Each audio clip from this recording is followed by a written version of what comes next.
चलिए, नमस्कार मेरे प्यारे दोस्तों। मैथ्स का पहला क्वेश्चन देखेंगे। 22 नंबर से स्टार्ट है आपका मैथ्स का पहला क्वेश्चन। पहले आप बताएंगे क्या बोला गया है, सुनने का प्रयास करेंगे। बहुत ही सिंपल क्वेश्चन है।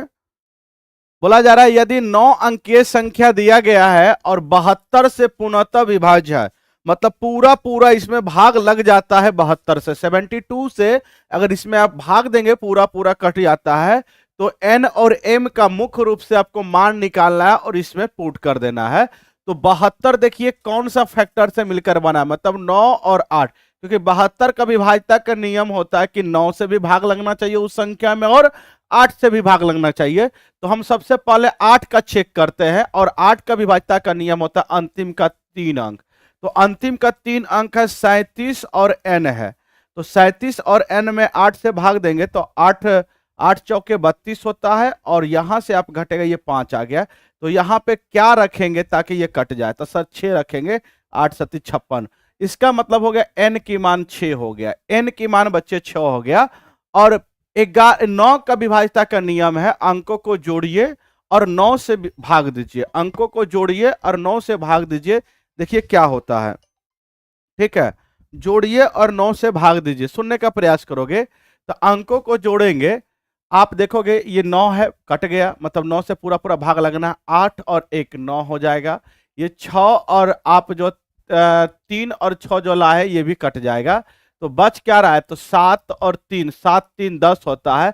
10 में क्या दे ताकि 9 से विभाज्य लग जाए, 10 में क्या जोड़े था 8, तो 18 हो जाएगा। 10 और 8 18, तो 18 m का मान 18 आ गया है, और सॉरी m का मान 18 नहीं, मतलब 8 आ गया है, और n का मान 6 आ गया है, जिसका मान पूछा गया n स्क्वायर। तो 6 का स्क्वायर करोगे 36 और m 8 घटा दोगे, 4 से भाग दे दोगे। यहाँ पे कितना आ जाएगा, 16 में से 8 जाएगा 8 हो जाएगा, ये 28/4। इसको काटोगे तो 7 आपकी आंसर आ जाएगा, ऑप्शन डी। ऑप्शन डी 7 होगा बउआ, आंसर 7 होगा। चलिए आगे बढ़ते हैं। बोला गया है, सुनने का प्रयास करेंगे, बहुत ही बेहतरीन क्वेश्चन है। बोला गया है कि भारी यातायात के कारण एक व्यक्ति अपने कार्यस्थल पे 30 मिनट की देर से पहुंचता है, क्योंकि वह अपनी समान चाल की 7/9 गुनी चाल से गाड़ी चला सकता है। सुनोगे, बोला गया उसकी यात्रा समान समय ज्ञात करे, कितना देर लगेगा, मतलब रियल समय उसका क्या लगेगा। एक व्यक्ति जो है यात्रा करता है और उसमें क्या हो रहा है, कहने का मतलब है वहां पे थोड़ा सा भीड़ भाड़ होने के कारण जो है वो अपनी समान गति की चाल को 7/9 गुना कर देता है। तो चाल हो गया आपका 7/9 गुना, मतलब रियल में चाल 9 था, कर दिया 7। तो सुनोगे चाल का उल्टा समय होता है, तो समय लगेगा 9/7। समय कितना लगेगा, 9/7 लगेगा। तो सुनने का प्रयास करोगे तो पहले आपका 7 यूनिट समय लग रहा था, अब 9 यूनिट लग रहा है। तो कितना यूनिट लेट हो रहा है, तो 2 मिनट की, मतलब 2 यूनिट लेट हो रहा है। और क्वेश्चन के अनुसार बोला गया 30 मिनट लेट हुआ, तो 2 का मान हो जाएगा 30, 1 का मान हो जाएगा 15। तो रियल समय यही लगता है 7। तो रियल समय नीचे वाला होता है, रियल मान होता है, रियल घंटा, टोटल 7 यूनिट समय लगेगा।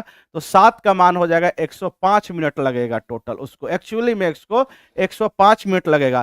तो 105 मिनट को जो है घंटा में बनाओगे तो कितना हो जाएगा, तो आप देखोगे 105 मतलब 60 घटा दोगे तो 60 मतलब 1 घंटा होता है, इसमें से 60 घटाओगे तो 45 मिनट, 1 घंटा 45 मिनट लगेगा। ऑप्शन सी हो जाएगा, ऑप्शन सी हो जाएगा। ऑप्शन कितना हो जाएगा, सी हो जाएगा, ऑप्शन सी हो जाएगा।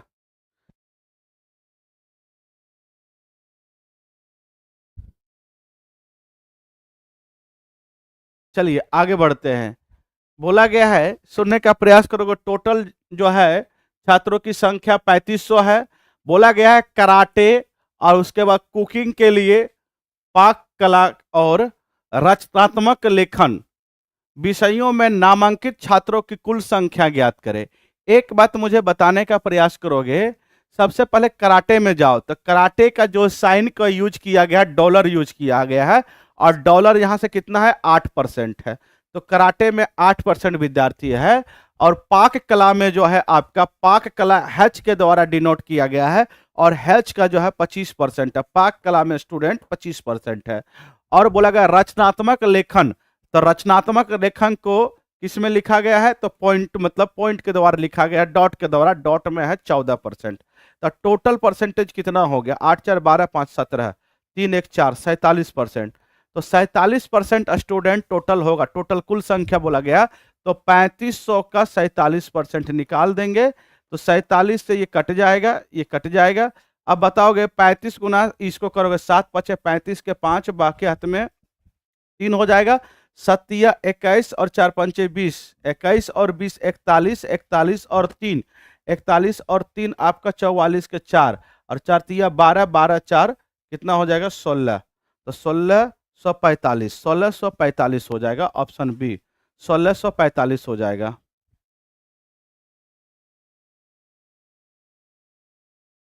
एग्जाम कब होगा सर, देखिए जब एग्जाम का डेट आ जाए बुआ, लेकिन अब होने की संभावना है। चलिए आगे बढ़ रहे हैं। ये बताएंगे, बोला गया है 105 100 मीटर 105 मीटर और 145 मीटर भुजाओं वाले एक त्रिभुजाकार भूखंड का क्षेत्रफल एक आयत के मैदान जिसकी भुजा 7 और 10 के अनुपात में है क्षेत्रफल के बराबर है। आयताकार मैदान का परिमाप बताए। बताओगे ये जो त्रिभुज एक दिख रहा है 100 105 और 45, तो ये क्या है, तो ये एक ट्रिपलेट होता है। ट्रिपलेट एक ट्रिपलेट होता है 20 21 29, इसी को 5 से गुना किया गया तो ये निकला गया। तो त्रिभुज का क्षेत्रफल क्या होता है, समकोण त्रिभुज वाला, तो समकोण त्रिभुज का क्षेत्रफल होता है 1/2 आधार, आधार 100 और ऊंचाई कितना है, ऊंचाई 105, ये होगा क्षेत्रफल। और ये एक आयताकार मैदान के क्षेत्रफल के बराबर है जिसकी भुजा 7 और 10 एक्स है। तो एक बात बताओगे, आयत का क्षेत्रफल क्या होता है, L B H, sorry L B होता है, मतलब लंबाई गुना चौड़ाई, मतलब 7x गुना में 10 गुना, ये आयत के बराबर। त्रिभुजाकार भूखंड के क्षेत्रफल बराबर है आयताकार, ये आयत का क्षेत्रफल हो गया, आयत के मैदान के क्षेत्रफल के बराबर। जो कटता है उसे काट दीजिए, इसको काटोगे तो ये 50 हो जाएगा, 0 से 0 ये कट जाएगा, 7 से काटोगे तो 15 हो जाएगा, 15 7 105, 15 5 75, तो एक्स स्क्वायर की मान हो जाएगा, कितना हो जाएगा, कितना हो जाएगा 15 5 75, 75 हो जाएगा। लेकिन x की मान हो जाएगा, ये स्क्वायर रूट हो जाएगा, तो 25 या 75, 25 का वर्गमूल 5 होता है, और √3 का √3 मतलब 3 का √3 ही हो जाएगा। अब बोला गया आयताकार मैदान का परिमाप, पेरीमीटर होता है 2 इंटू एल प्लस बी, लंबाई प्लस चौड़ाई, लंबाई कितना 7x और 10x, 7x और 10x 17x हो जाएगा, और x की मान हो गया है आपका 5√3 हो गया। तो 5 दूनी 10 और 17, ये 17 था 170√3, 170√3 हो जाएगा, क्या हो जाएगा 170√3, 170√3 हो जाएगा, 170√3।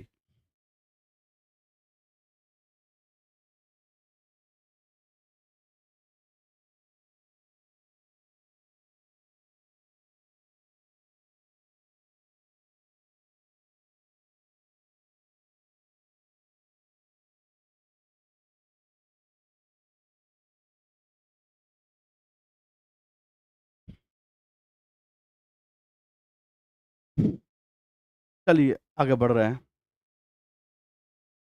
इसे बताएंगे। बोला गया 200 मीटर लंबी ट्रेन और एक खंभे को 10 सेकंड में पार कर सकती है। देखो जब भी ट्रेन किसी खंभे को पार करेगी तो केवल अपनी लंबाई को पार करती है, ठीक ठीक है।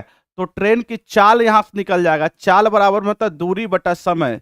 तो 200 मीटर की ट्रेन है और 10 सेकंड में पार किया गया है, तो बताओगे ये ट्रेन, पहला ट्रेन की चाल क्या हो जाएगा, तो 10 सेकंड मतलब 20 मीटर पर सेकंड के हिसाब से ट्रेन चल रही है।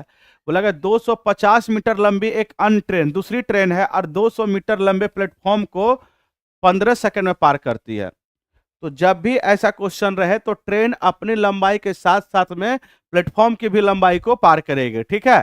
तो 200 मीटर की लंबाई ट्रेन है और और सुनोगे 250 मीटर लंबी ट्रेन है और 200 मीटर प्लेटफॉर्म है, तो टोटल लंबाई कितना हो जाएगा? टोटल लंबाई उसे दोनों 200 और 250 जोड़ोगे तो 450 मीटर की लंबाई को पार करने में उसे 15 सेकंड लगता है, तो इसकी भी चाल निकल जाएगी, दूसरी ट्रेन की चाल निकल जाएगी। चाल बराबर में दूरी बटा समय, तो ये हो जाएगा, कितना हो जाएगा? इसको काटोगे 15 45, 30 मीटर पर सेकंड। अब बोला जा रहा है कि यदि दोनों ट्रेनें विपरीत दिशा से चल रही हो, तो दोनों ट्रेनें विपरीत दिशा से चल रही तो एक दूसरे को पार करेगी, तो एक दूसरे को पार करेंगे तो अपनी लंबाई के साथ साथ में दूसरी ट्रेन की लंबाई को भी पार करना होगा। तो एक दूसरे के तरफ से जब चलेगी, विपरीत दिशा से जब आएगी, तो चाल हमारा क्या होगा? जुड़ जाएगा। चाल हमारा क्या होगा? जुड़ जाएगा। तो समय बराबर में क्या होता है? दूरी। तो दोनों, पहली ट्रेन 200 मीटर की, दूसरी ट्रेन 250, तो 200 और 250 450, 450 मीटर की लंबाई को ये 20 मीटर पर सेकंड से चल रही, दूसरी ट्रेन 30 मीटर पर सेकंड से चल रही, 30 और 20 50 मीटर पर सेकंड की स्पीड से कितना देर में पार कर जाएगी? समय बराबर दूरी बटा चाल, तो इससे 9 सेकंड लगेगी। कितना देर लगेगी? 9 सेकंड में पूरा का पूरा दोनों एक दूसरे को विपरीत दिशा से पार कर जाएगी, 9 सेकंड में। चलिए आगे बढ़ रहे हैं। बोला गया है 63,000 की राशि साधारण ब्याज की दर से एक निश्चित वार्षिक ब्याज दर पर 3.1/3 वर्षों में 8,085 रुपया हो जाती है। उसी दर पर 4.2/5 वर्षों के लिए 8,000 रुपये की राशि का साधारण ब्याज प्राप्त कितना होगा? सबसे पहले सुनने का प्रयास करो। 63,000 से हो गया है, कितना हो गया है? तो 80, मतलब 8,085। तो आप बताओगे कितना बढ़ गया? तो सर 1785 रुपया ब्याज बना। 1785 रुपया ब्याज बना कहाँ से? तो 6300 से। और प्रतिशत लगाने के लिए 100 से। सुनोगे, तो दर बराबर में क्या होता है? दर बराबर में होता है दर ब्याज गुना 100 बटा में मूलधन गुना समय। समय है कितना? 3 तिया 9, 9 1 10/3 लगेगा, और गुना में 100। 100 तो है ही है, यहाँ से दर निकल जाएगा। डबल जीरो से डबल जीरो खत्म हो गया, ये कटेगा तो 21 हो जाएगा। अब सुनने का प्रयास करोगे, 21 हो गया। अब बताओगे ये क्या कटेगा ऊपर से? अब देखोगे तो 7 से काटोगे तो ये 3 हो जाएगा, 7 से इसे काटोगे, 7 दूनी 14, 14 3 बचा, 7 पचे 35, फिर 3 बच रहा है, 7 पचे 35, इसको काटोगे तो ये हो जाएगा 15 45। ये नहीं कट रहा है, 7 पचे 35, ये गड़बड़ हो रहा है क्या?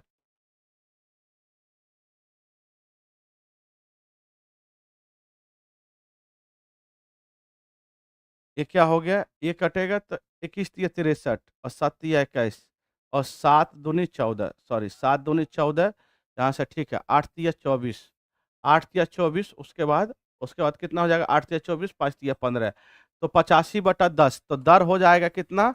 दर कितना हो जाएगा? 8.5%, 8.5%, 8.5%। अब बोला गया है 8,000 रुपया का ब्याज निकालना है, तो समय और दर को गुना करते ब्याज अगर निकालना हो, तो ब्याज, साधारण ब्याज निकालना, तो मूलधन कितना है? 8,000 रुपया है, तो ब्याज बराबर होता है मूलधन गुना समय।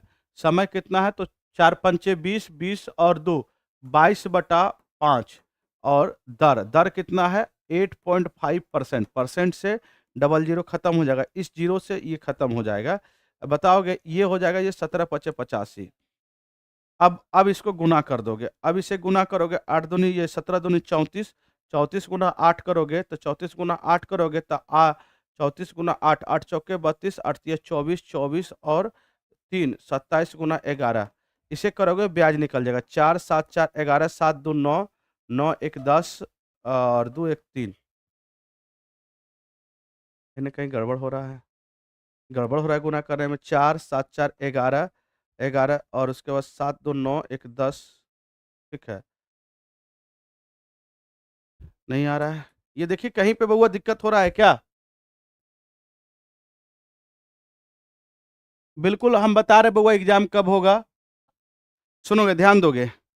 अब देखिए कब यहाँ लग रहा है थोड़ा दिक्कत हो रहा है। 8,000 का ये हो जाएगा, 4 पंचे 20, 2 22, ये कट गए जीरो से, ये 17 पते 85 और ये 17 दूनी 34, 2 दे दोगे इसमें 34, और 34 को पहले 8 से गुना कीजिए। 8 से गुना करोगे तो 8 चौके 32 के 2 और 8 तिया 24, 8 तिया 24, 24 25 26 27, 272 और गुना में 11, 11 से गुना करोगे तो ये 2 हो जाएगा, 7 2 9, 7 2 9 200, ठीक तो है। 2992, 2992, कहीं गड़बड़ कर दे रहे थे, 2992 होगा इसका आंसर। चलिए आगे बढ़ रहे बुआ। ब्याज आपका 2992 रुपया हो जाएगा। इस क्वेश्चन को देखने का प्रयास करेंगे। बोला गया एक विद्यालय में एक कक्षा में 3 वर्गों में छात्रों की संख्या दिया गया है। फिर तीनों वर्गों में 20, 25, 40 के छात्रों के प्रवेश किए जाने के बाद नया अनुपात ये हो जाता है। तो बोला गया नए प्रवेश के बाद कुल छात्रों की संख्या ज्ञात करें। कोई बात नहीं है, ये अनुपात हो जाता है तो इसमें x लगा दीजिए। सभी में x लगा दोगे तो प्रथम वर्ग में 5x छात्र है, दूसरे में 7x है और कितना प्रवेश किया है तो 20 स्टूडेंट आ गया पहला छात्र में, दूसरे कक्षा में 25 छात्र आया और इसके अनुपात कितना, पहला और दूसरा कितना बन जाता है 9 और 12 बन जाता है। 3 से काटोगे तो ये 3 हो जाएगा, ये 4 हो जाएगा, इधर गुना कर दोगे 4 पंचे 20x और इधर हो जाएगा 20 चौके 80, इधर हो जाएगा 7 तिया 21 और 25 तिया 75। ये घटाओगे तो x बराबर में और ये इधर 5 हो जाएगा, x की मान 5 हो जाएगा। अगर x की मान 5 हो गया तो आप मुझे बताओ टोटल स्टूडेंट पूछा है जब छात्रों के कुल नए प्रवेश में, तो पुराने में कितने थे, तो जोड़ लोगे 7 5 ये 8 7 15 15 5 20, 20x था तो टोटल स्टूडेंट कितना हो जाएगा सर 20 गुना 5, 100 स्टूडेंट पहले था और अभी कितना स्टूडेंट प्रवेश किया है देखोगे तो ये हो जाएगा 85 स्टूडेंट अभी प्रवेश किया है तो प्लस में 85, तो नए कक्षा में कितना हो जाएगा 185 स्टूडेंट टोटल हो जाएगा। कितना स्टूडेंट हो जाएगा 185 स्टूडेंट हो जाएगा।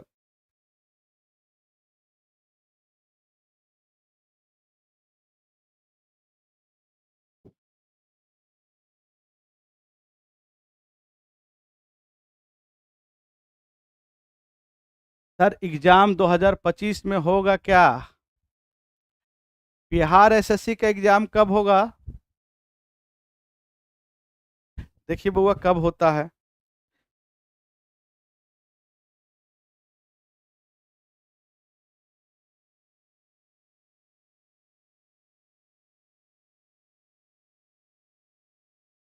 परेशान मत होइए बुआ, जब भी होगा तो ये है कि तैयारी आपका बहुत बेहतर चल रहा है और तैयारी को बेहतर ढंग से करते रहिए। जब भी होगा तो ऑटोमेटिक आपको पता चलेगा, सबसे पहले अपडेट करेंगे।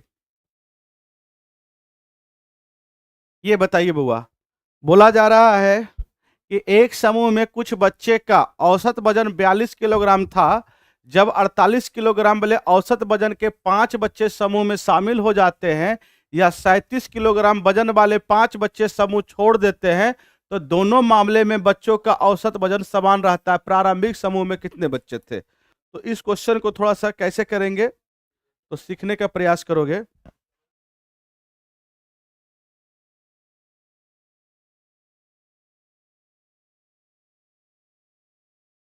सुनेंगे।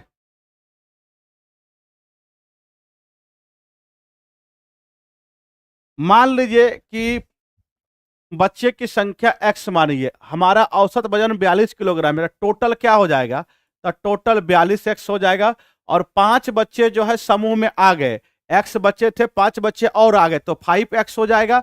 तो जबकि औसत वजन 5 बच्चे का था 48 किलोग्राम, पर बच्चा का 48 किलोग्राम था, तो आप बताओ 5 बच्चे आया है तो 5 बच्चे अगर आया है तो क्या करोगे, तो यहां से प्लस में 48 गुना 5 बच्चे, 48 गुना 5 बच्चे, ठीक है। और हमारे पास तो इसकी औसत कितना हो जाएगा, पहले x था संख्या अभी 5 हो गया तो यही एवरेज हो जाएगा। अभी बोला जाता है कि क्या हुआ कि अब जो है हमारे पास 37 बच्चे का जो औसत होगा तो ये इसकी योगफल हो जाएगा 37x हो जाएगा। 5 बच्चे चले जाते हैं और 37 किलोग्राम औसत वजन 5 बच्चे, अच्छा सॉरी, पहले अब क्या हुआ एक बार 5 बच्चे आया और एक बार 5 बच्चे चला गया, मतलब अभी भी टोटल हमारे पास 42x से 5 बच्चे चले जाएंगे। एक बच्चे का 37 किलोग्राम है तो बताओगे 5 बच्चे का योगफल कितना होगा, 5x होगा, 5 37 गुना 5 होगा, ये चला गया तो माइनस कर देंगे तो हमारे पास बच्चों की संख्या पहले x था 5 चला गया तो ये -5। बोला दोनों स्थिति में क्या होता है औसत वजन समान रहता, तो इसकी औसत समान है, बराबर कर दिए। इसको इधर गुना कर दोगे तो इधर x से गुना करोगे तो ये हो जाएगा 42x स्क्वायर, ठीक है। इधर गया फिर इसमें गुना करोगे तो ये प्लस में हो जाएगा 8 पंचे 40, ठीक है, 0, उसके बाद 4 पंचे 20, 240x हो जाएगा। इससे गुना करोगे इसमें, सुनोगे, इससे इसमें गुना करोगे माइनस से, -5 से तो माइनस हो जाएगा, 4 पंचे 20, 5 दूनी 10 और 4 पंचे 20 21, 200, ठीक है। अब इसको गुना करोगे इसमें अब गुना करोगे तो क्या होगा, शून्य का प्रयास करोगे तो माइनस हो जाएगा। तो ये पहले से था कितना था, इतना था, 24 पंचे 120 हो जाएगा। ठीक है, 1200 हो जाएगा। बराबर में इसको इधर लेके जाओगे तो कितना हो जाएगा, 42x²। थोड़ा लंबा गुना जाएगा। फिर 5 से गुना करोगे तो 5 से इधर जब गुना किए थे 42 में तो कितना हो गया था, तो ये 5 दूनी 10, 210 हो जाएगा। कितना हो जाएगा, 210 हो जाएगा। तो ये हो जाएगा प्लस में 210, 5 दूनी 10 और 4 पंचे 20, 210x। और पहले 42x², फिर इतना, फिर माइनस में इसको गुना करो, 7 पचे 35 के 5 और 5 तिया 15 3 18, 185x। और फिर आप इसको गुना करोगे 5 से, तो 5 से गुना करोगे तो ये हो जाएगा प्लस में 4 पंचे 10 और 4, ये हो जाएगा 5 दूनी 10 और 4 पंचे 20, 1 21, 210x हो जाएगा। ठीक है, अब इसमें गुना करोगे 137 गुना 5 में 5 से गुना करोगे तो ये माइनस में हो जाएगा। तो कितना हो जाएगा, 5 25। ठीक है, 5 25, 18 5 90, 90 2 92, 925। अब बताओगे ये वाला और ये वाला कट जाएगा। अब यहाँ से माइनस में 210x है और प्लस में कितना है, 240 है, तो ये दोनों का अंतर कितना हो जाएगा, तो 30x हो जाएगा। और इधर से माइनस 1200 है। बराबर में इधर देखोगे 185x है, यहाँ से 210x घट जाएगा। तो आप बताओगे तो जहाँ प्लस में आ जाए कितना हो जाएगा, 5 हो जाएगा। और बताओगे 10 में से 8 जाएगा तो कितना होगा, 25x हो जाएगा। और इधर 925 हो जाएगा। इधर घटाओगे तो 30x में से 5x जाएगा तो x हो जाएगा। अब इधर घटाओगे तो 1200 में से 925 जाएगा तो ये 25 हो जाएगा। 11 में से 9 जाएगा तो 2 हो जाएगा, 225। ठीक है, सही है। तो x बराबर में हो जाएगा 9 2 11, ये हो जाएगा 4 पंचे 20 और 5 25, 45 स्टूडेंट। हमारे पास 45 स्टूडेंट था। कितना स्टूडेंट था, 45 स्टूडेंट था। हमारे पास 45 स्टूडेंट था।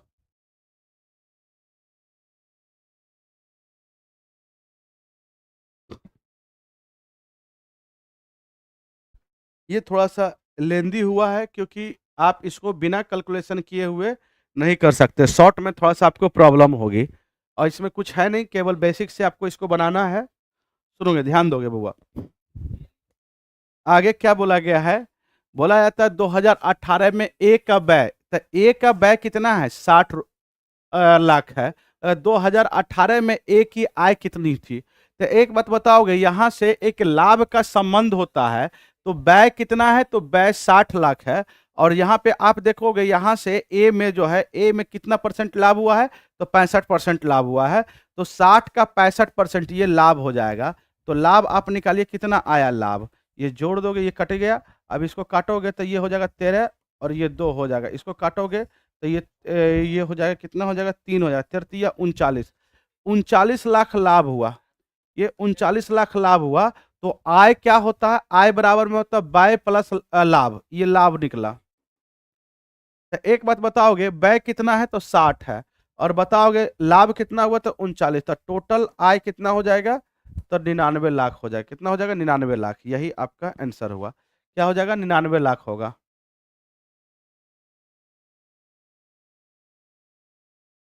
आंसर 55 दे रहा है। किसका बउआ? कौन सा क्वेश्चन का आंसर 55 दे रहा है, ये बताएंगे?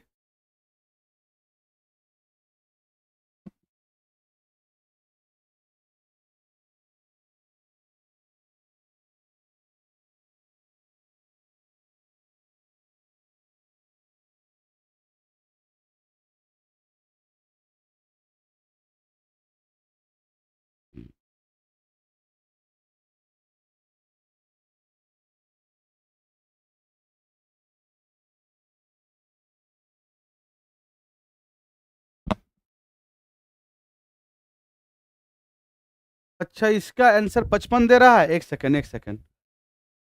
इसका आंसर 55 दे रहा है। यहाँ पे घटाने में कहीं गड़बड़ हुआ है क्या? आप देखोगे 1200 में से 925 घटाओगे तो यहाँ पे 75, 275 होगा। सॉरी सॉरी, गलती हो, 275 होगा। आप इसको काटोगे x से तो 25 25 हो जाएगा। 25 25 सही है, सही। इसका आंसर 55 होगा। हाँ, हम थोड़ा सा यहाँ से मिस्टेक कर दिए थे। अब सही है कृष्णा, सही है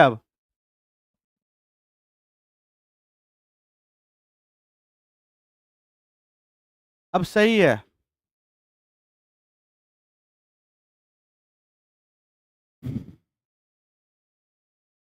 ये बताएंगे, बोला गया एक गोले का कुल पृष्ठीय क्षेत्रफल तथा आयतन का अनुपात 1:7 दिया गया है। तो गोले का कुल पृष्ठीय क्षेत्रफल होता है 4πr², और बताओगे आयतन होता है 4/3πr³। ठीक है, और ये दिया गया 1/7 दिया गया है। 4π से 4π कट जाएगा, और यहाँ पे r² है, 2 r² है, और यहाँ पे 3 है, वो कट जाएगा। ये 3 ऊपर चला जाएगा, 3/r बराबर में 1/7। ये हो जाएगा r की मान 7×21, ये हो गया r की मान 21 हो गया है। बोला गया प्रत्येक छोटे, अब इसको पिघलाया जाता है और पिघलाकर प्रत्येक छोटे गोले, बोला गया है प्रत्येक जो है प्रत्येक छोटे गोले की त्रिज्या बड़े गोले की त्रिज्या का 1/6 है। तो 1/6 है, तो आप बताओगे बड़े गोले का त्रिज्या, अगर बड़े मतलब बड़ी आर मान लीजिए, इसको बड़ी आर मान सकते, बड़े गोले की त्रिज्या 21 है, तो छोटे गोले का त्रिज्या, छोटे का त्रिज्या, तो छोटे का त्रिज्या कितना हो जाएगा?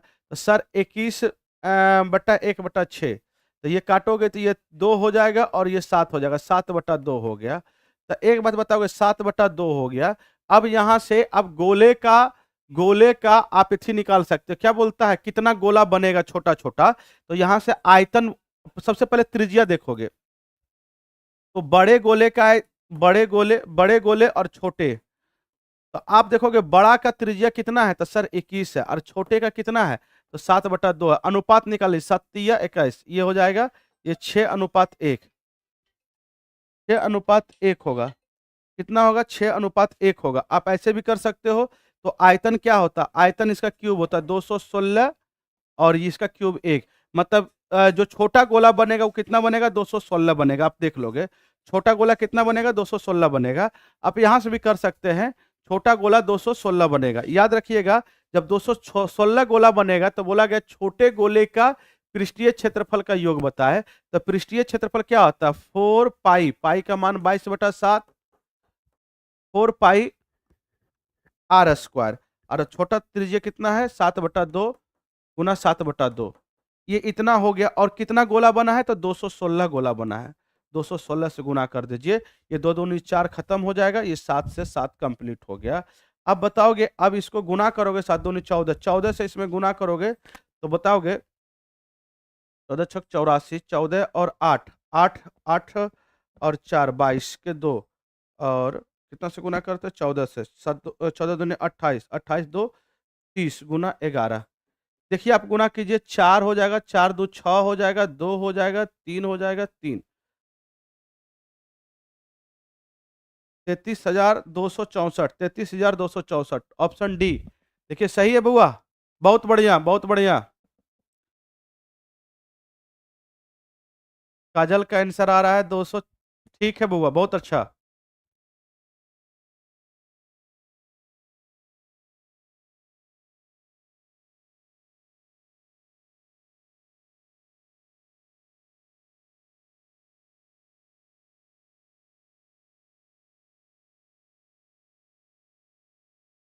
हम्म,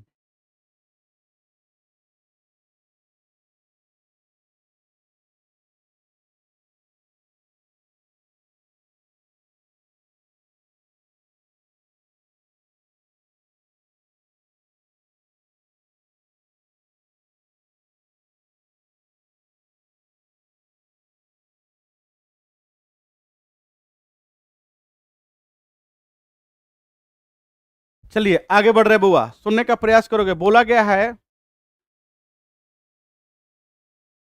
एक चिकित्सा संस्थान की पहली कक्षा में छात्रों की संख्या का अनुपात, मतलब बोला गया है पहली कक्षा में छात्रों की संख्या का अनुपात, पहली 2 कक्षा में, अच्छा पहली 2 कक्षा में, फर्स्ट और सेकंड कक्षा में छात्रों की संख्या 8 और 17 है। दूसरी और तीसरी कक्षा में जो है छात्रों की संख्या 2:3 है। अब मुझे बताने का प्रयास करोगे इस सबसे पहले ये दूसरी दूसरी को सेम करो, तो इसको इधर से गुना करते, ये क्रॉस मल्टीप्लाई करते, ये ऊपर नीचे और इधर क्या हो जाएगा, 8 दूनी 16, 17 दूनी 34, ठीक है, और 17 तिया 51, ये हो गया। अब बोला गया है, क्या बोला गया है कि दूसरी कक्षा में 162 है, तो दूसरी कक्षा में 162 और जहां से 34 है, तो 34 बराबर में मतलब 612, सॉरी 162 नहीं 612 है, 612, तो 34 बराबर में 612, तो एक बराबर में कितना हो जाएगा, एक बराबर में 34 से कहीं 34, ठीक है, देखोगे ये 8 बार में 18 हो जाएगा। बोला गया है क्या कि तीसरी, बोला गया है पहली और तीसरी कक्षा के छात्रों का औसत ज्ञात कीजिए, तो पहली में कितना है 16 है और दूसरी में 51 है, तो औसत निकाल दीजिए,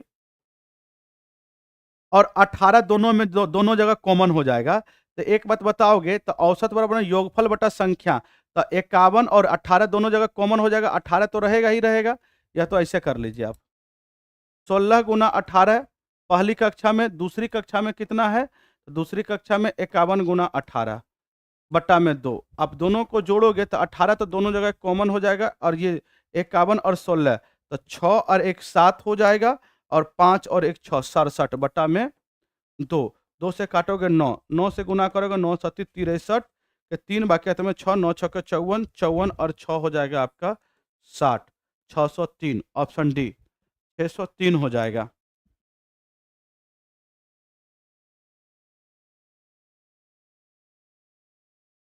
बहुत बढ़िया बउआ, बहुत बढ़िया।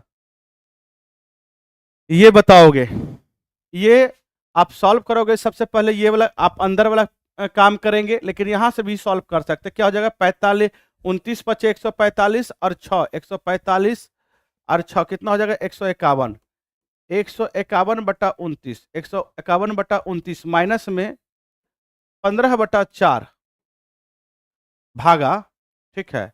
अब क्या करेंगे 3/4 गुना में, अब इसकी काम कर लेते हैं हम लोग, एलसीएम इसका कितना होगा, तो एलसीएम इसका हो जाएगा 10 30 हो जाएगा, 30 को काटोगे तो ये 15, ये कितना हो जाएगा 30 से 15, 15 तो ये 45, माइनस में ये 6 हो जाएगा और माइनस में 10 हो जाएगा। अब बताओगे तो यहाँ पे क्या आ जाएगा, तो नीचे में तो 30 आएगा, ऊपर में अब ये घटाओगे तो 16 घटेगा, तो 15 में से 6 जाएगा तो 9 हो जाएगा, ठीक है। अब बताओगे, अब 3 में से 1 जाएगा तो 2 हो जाएगा, 29 हो जाएगा, ये कटेगा ये 10 हो जाएगा, ठीक है। यहाँ पे क्या हो जाएगा 151, 29 माइनस में ये 15/4 और ये गुना हो जाएगा, ये 10 चौके 40 ऊपर जाएगा, 29 नीचे आएगा, ये कटेगा ये 10 हो जाएगा। अब बराबर में शून्य का प्रयास करोगे, बराबर में क्या हो जाएगा 151/29 माइनस में हो जाएगा, कितना हो जाएगा 10 गुना 15, तो 150/29, तो बताओ 191 में से 150, 151 में से 150 जाएगा, तो 1/29 क्या हो जाएगा 1/29, ऑप्शन सी, ऑप्शन सी।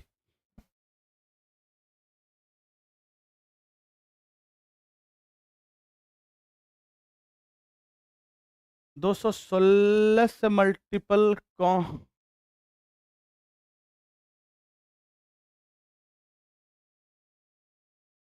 216 से स्फेयर में मल्टीप्लाई इसलिए किए बुआ क्योंकि एक एक सेंटीमीटर का 216 छोटे छोटे गोले बनेंगे। आप क्या करोगे, सबसे बड़ा गोला का आयतन निकालोगे, बड़े गोले का आयतन देखो, छोटा गोला की संख्या कितना होगा, तब छोटा गोला का आयतन क्या, बड़े गोला का आयतन क्या होता है 4/3 पाई आर क्यू। आप 21 गुना 21 गुना 21 करोगे 3 बार, और छोटा गोला का 4/3 पाई आर क्यू, तो छोटा गोला का त्रिज्या कितना है 7/2 गुना 7/2 गुना 7/2।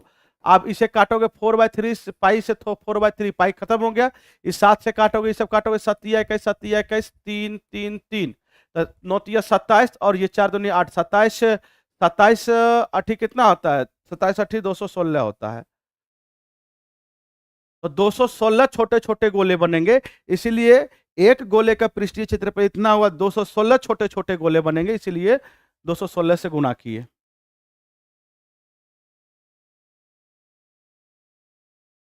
ये बताएंगे, बोला गया शांत जल में नाव की चाल 15 किलोमीटर पर घंटा है, बोला गया धारा की चाल, शांत जल में नाव की चाल की 1/3 है, तो बताओगे धार, अगर नाव की चाल 15 किलोमीटर पर घंटा है, तो बताओगे धारा की चाल, बोला गया नाव की चाल का 1/5 तिहाई, 1/3 तिहाई के बराबर में है, इसको काटोगे तो ये 5 किलोमीटर पर घंटा हो जाएगा।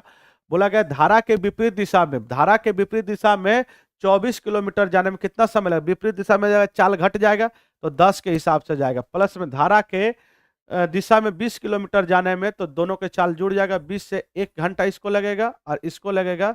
अगर 2 से काटोगे ये 5 हो जाएगा, ये 12 हो जाएगा। इसको भाग दोगे तो 5 दूनी 10 और ये हो जाएगा 2 घंटा, प्लस में 2 घंटा 5 दूनी 10 और 2/5 बच रहा है 12, 60 से गुना कर दिए मिनट में बनाने के लिए, ये हो जाएगा 12 दूनी 24 मिनट। तो 1 घंटा इधर से और 2 घंटा 24 मिनट इधर से, तो 3 घंटा 24 मिनट का समय लगेगा। इससे 3 घंटा 24 मिनट का समय लगेगा, 3 घंटा 24 मिनट का समय लगेगा।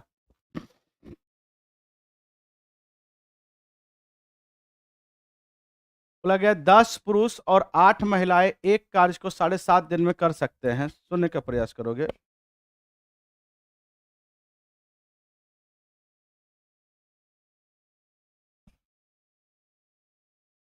ये क्वेश्चन बहुत ही इजी है, आप इजीली तरीका से कर सकते हैं। 10 पुरुष 10 पुरुष प्लस में 8 महिलाएं किसी काम को 7.5 दिन में, मतलब 7 दूनी 14, 15/2 दिनों में कर सकता है। और इसी काम को बोला गया 6 पुरुष प्लस में 9 महिलाएं इस काम को 10 दिनों में कर सकते हैं। 10 दिनों में, ये 5 से काटोगे ये 3 हो जाएगा, 5 से काटोगे तो ये 2 हो जाएगा, ये 2 दूनी 4, इस सब में गुना होगा 3 से, तो 30m प्लस में 8 तिया 24w बराबर में 2 दूना 4, 6 चौके 24m, इसमें गुना होगा तो 9 चौके 36w, तो 30m में से 24m चला जाएगा तो क्या होगा 6m, बराबर में 36 में से 24 चला जाएगा तो ये 8 हो जाएगा, 12 हो जाएगा, 12w, ये काटोगे ये 2 हो जाएगा m/w, 2/1। एक आदमी एक दिन में 2 काम करता है, एक महिला एक दिन में 1 काम करता है, यहाँ पे रख दीजिएगा या यहाँ रख दीजिए, टोटल वर्क निकल जाएगा, इसी में रखिए। तो एक आदमी 2 काम करता है, 6 आदमी, तो 6 दूनी 12 हो गया। एक महिला 1 काम करती तो 9 महिला, तो 9 से और यहाँ पे 10 से गुना, तो ये हो जाएगा, कितना हो जाएगा 21 गुना 10, 210 काम हो गया। बोला जाता है 35 महिलाएं उसी काम को करने में कितना दिन लगाएगी। अब बताइएगा 210 काम है, एक महिला 1 काम करती तो 35 महिला काम करने में कितना दिन लगाएंगी। आप मुझे बताने का प्रयास करेंगे ये कितना हो जाएगा। गलत तो नहीं हुआ जी।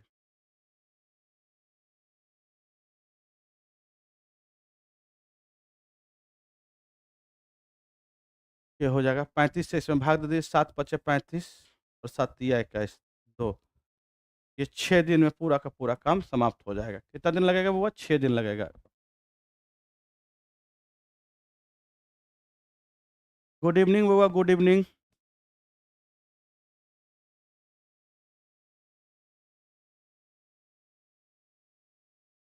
ये बताएंगे, बोला गया एक आयताकार बाग की लंबाई और चौड़ाई का अनुपात 14:11 और इसका परिमाप बोला गया है 800 मीटर है। इसका क्षेत्रफल एक वृत्ताकार खेत के क्षेत्रफल के बराबर है। वृत्ताकार खेत की परिधि ज्ञात करें। वृत्ताकार खेत की परिधि ज्ञात करना है, सुनने का प्रयास करेंगे बुआ।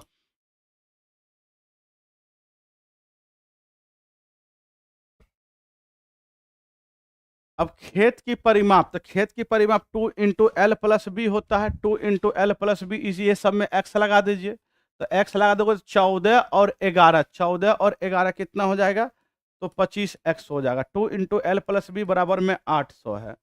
ठीक है, ये बताओगे 25 दूनी 50, 50 से इसको काटोगे ये हो जाएगा 25 चौके 100, 4 दूनी 8 दूनी 16, एक्स की मान आ गया 16। एक्स की मान यदि 16 आ गया तो इसके क्षेत्रफल कितना, वृत्त का क्षेत्रफल के बराबर है, किसका, आयताकार क्षेत्रफल, इसका क्षेत्रफल मतलब आयताकार बाग की क्षेत्रफल वृत्ताकार क्षेत्र मतलब खेत के क्षेत्रफल के बराबर है। तो आयत का क्षेत्रफल लंबाई गुना चौड़ाई, तो लंबाई गुना चौड़ाई मतलब 14x, एक्स की मान 16 है, 14x गुना में 11x, 11 गुना में x की मान 16 है, बराबर वृत्त का क्षेत्रफल होता है क्या होता है पाई, पाई का मान होता है 22/7, 22/7 और पाई आर स्क्वायर, आर स्क्वायर।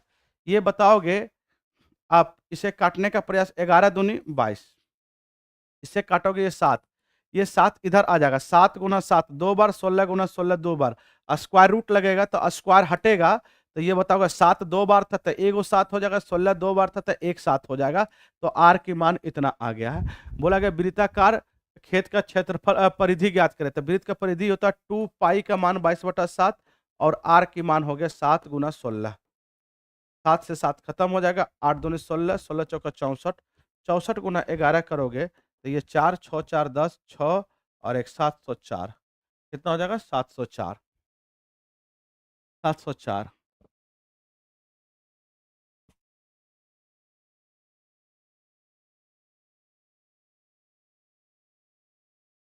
चलिए इसे बताएंगे। बोला गया है एक दुकानदार 2 रुपया 50 पैसे प्रति अंडे की दर से 56 दर्जन अंडे खरीदे।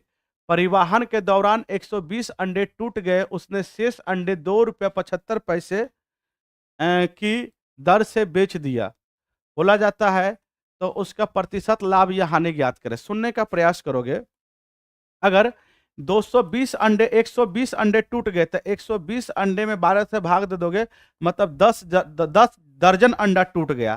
तो सिंपल सी बात गौर करोगे, 56 दर्जन अंडा लिया, 10 दर्जन अंडा टूट गया, तो बचा कितना, तो 46 दर्जन अंडा बचा। तो प्रति दर्जन मत मानिए, प्रति अंडा मत मानिए, प्रति दर्जन मान लीजिए, आंसर में कोई चेंज नहीं आएगा, क्योंकि परसेंटेज प्रतिशत निकालना, प्रतिशत में जो लाभ या हानि 1 दर्जन पे होगा, वही लाभ हानि आपका क्या 56 दर्जन पे होगा, कोई दिक्कत नहीं है। सुनने का प्रयास करोगे तो 56 अंडा अगर खरीदा होगा, 56 अंडा मानो, 56 अंडा अगर खरीदा होगा, एक अंडा के दाम हो गया इतना रुपया, ठीक है। तो आप मुझे बताने का प्रयास करोगे टोटल अंडा के दाम कितना हो गया, ये काटोगे 2 हो जाएगा, ये 5 हो जाएगा, ये हो जाएगा 28 दूनी 56, ये टोटल सीपी, यहाँ से सीपी क्रय मूल्य कितना लग रहा है, तो 8 पंचे 40, 5 दूनी 10, 140 रुपया लगा। एसपी जो बेच रहे हम, तो बेच रहे हैं, अब तो बताओगे 56 अंडा में से 10 अंडा टूट गया, बचा 46 अंडा, तो 46 अंडा बेचेंगे हम, एक अंडा को बेच रहे हैं 2 रुपया 75 पैसा, 2 रुपया 75 पैसा, इसको उड़ा दोगे ये 100 आ जाएगा, 25 चौके 100 हो जाएगा, और ये 25 इकाई 25, 25 इकाई 25, 2 से, और ये 23 से, 23 गुना 11 करोगे तो ये 3 और 3 2 5 और 253 रुपया 2। अब इसको भाग दोगे 2 से, 1 2 दूनी 4 6 दूनी 12, मतलब 126 रुपया 50 पैसा आया है। क्रय मूल्य लगा 140 रुपये, तो हानि हो गई, कितने का हानि हुआ, तो देखोगे लॉस परसेंट कैसे निकालते हैं, तो सर जी हानि हो गया, 140 में से इसको घटा देंगे तो 5 होगा, और 9 में से 6 जाएगा तो 3 हो जाएगा, और 3 में से 2 जाएगा तो 1 हो जाएगा। 13 रुपया 5 पैसा, 50 पैसा का 13.5 रुपये का हानि हुआ, कहाँ से, 140 पे, प्रतिशत लगाने के लिए 100 से गुना, ये उड़ेगा तो ये नीचे आएगा, डबल जीरो से डबल जीरो कट गया, तो 14 नमक 26 से 126 हो जाएगा, 126 हो जाएगा, 15 में से 26 जाएगा तो कितना होगा, 15 में से 6 जाएगा तो 9/14, 9 9.9/14% की हानि होगा, 9.9/14% की हानि, ऑप्शन सी हो जाएगा, ऑप्शन सी हो जाएगा।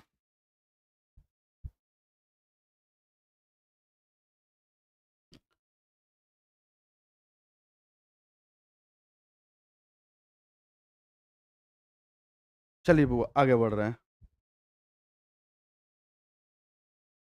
लगा एक वस्तु का अंकित मूल्य कितना है, तो 735 था। रवि ने इस अंकित मूल्य पर 20% बट्टा देते हुए इसे बेचा और 47% का लाभ अर्जित किया। वस्तु का क्रय मूल्य ज्ञात करें। एक सीपी और एमपी का अनुपात होता है, सीपी का अनुपात होता है 100 माइनस डिस्काउंट परसेंट, और एमपी का होता है 100 प्लस प्रॉफिट परसेंट।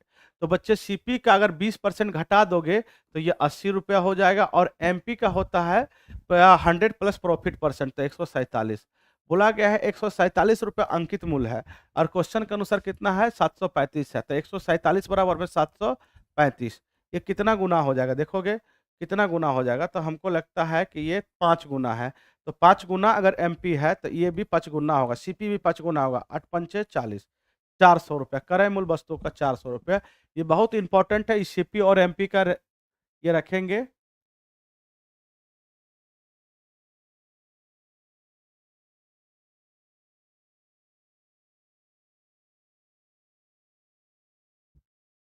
क्या कंफ्यूजन है बताएंगे।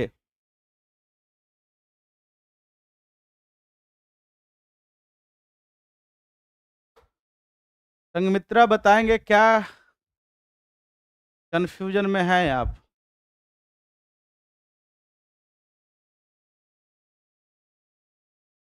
बोला जा रहा है ABCD का औसत मासिक वेतन बोला गया है कितना है, 27,200 है।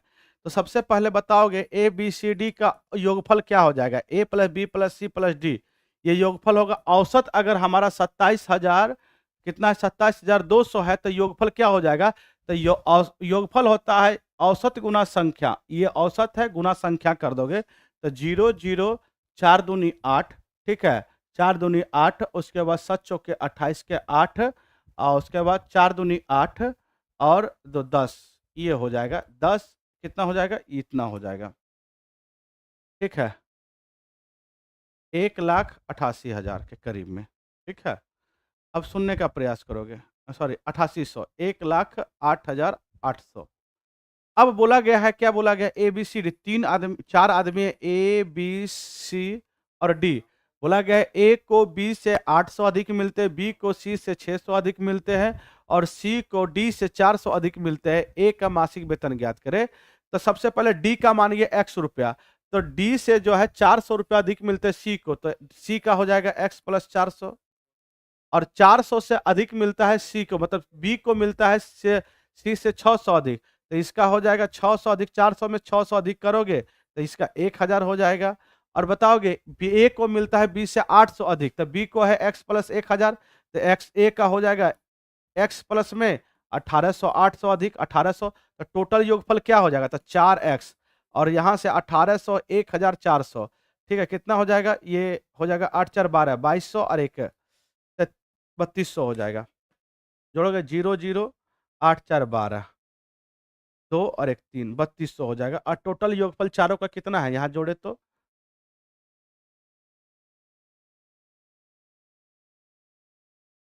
ठीक है बउआ।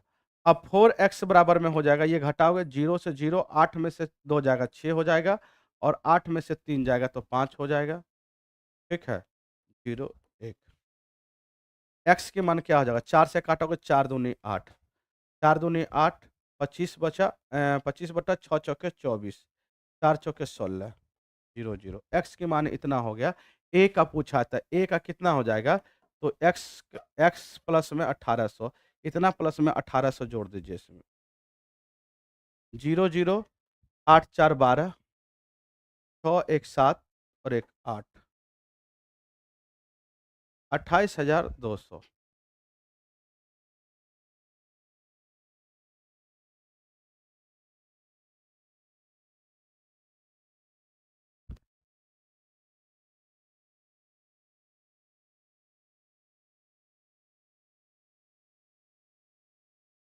ये बताएंगे, बोला गया यदि 7 अंकों वाली संख्या, इतना दिया गया 88 से विभाज्य है, तो y के सबसे बड़े मान के लिए x और y के मान का अंतर ज्ञात करें। तो ये बताओगे,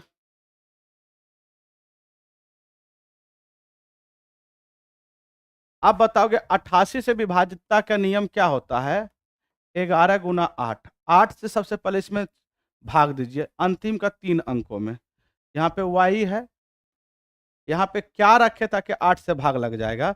आप देखिए कुछ भी 7 रखो, आप यहाँ पे 8 पंचे 40, 7 8, सबसे बड़ी मान y का पूछा गया तो ये 7 ही आपको रखना पड़ेगा, y के जगह पे 7 ही रखना पड़ेगा।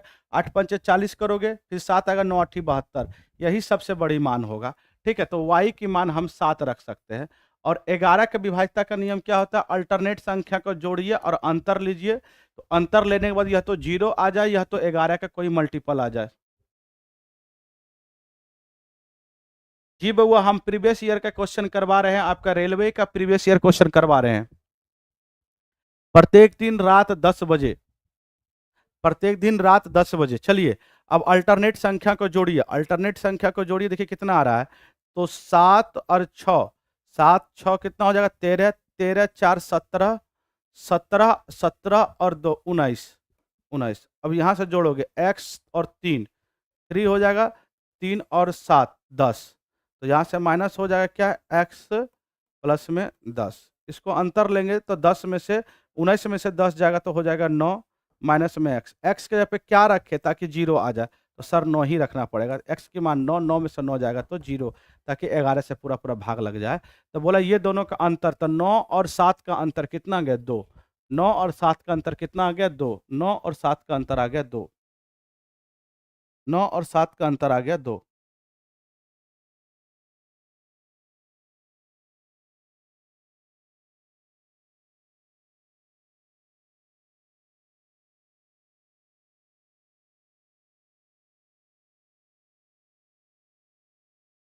चलिए इसे बताएंगे। बोला क्या, रोहित एक वस्तु को एक निश्चित मूल्य पर बेचता है। यदि वह इसे उस मूल्य के 72% पर बेचता तो उसे 20% की हानि होती। यदि वह वस्तु का वास्तविक विक्रय मूल्य से 20% अधिक लाभ पर बेचता तो उसका लाभ ज्ञात करें।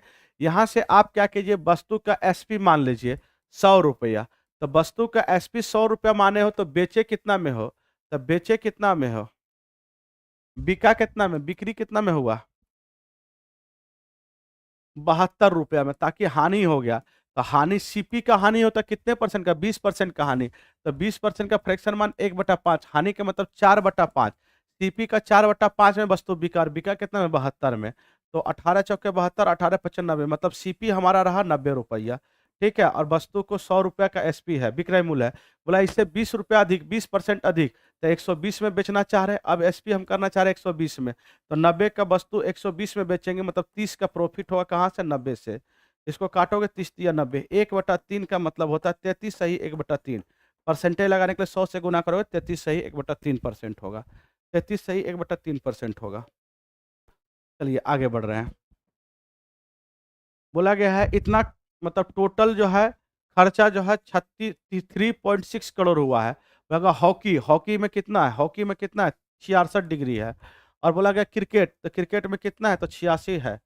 और बोला गया बास्केटबॉल, बास्केटबॉल में कितना है, 34 है। तो टोटल कितना हो जाएगा देखोगे, 6×4 = 10, 4 × 16, ठीक है।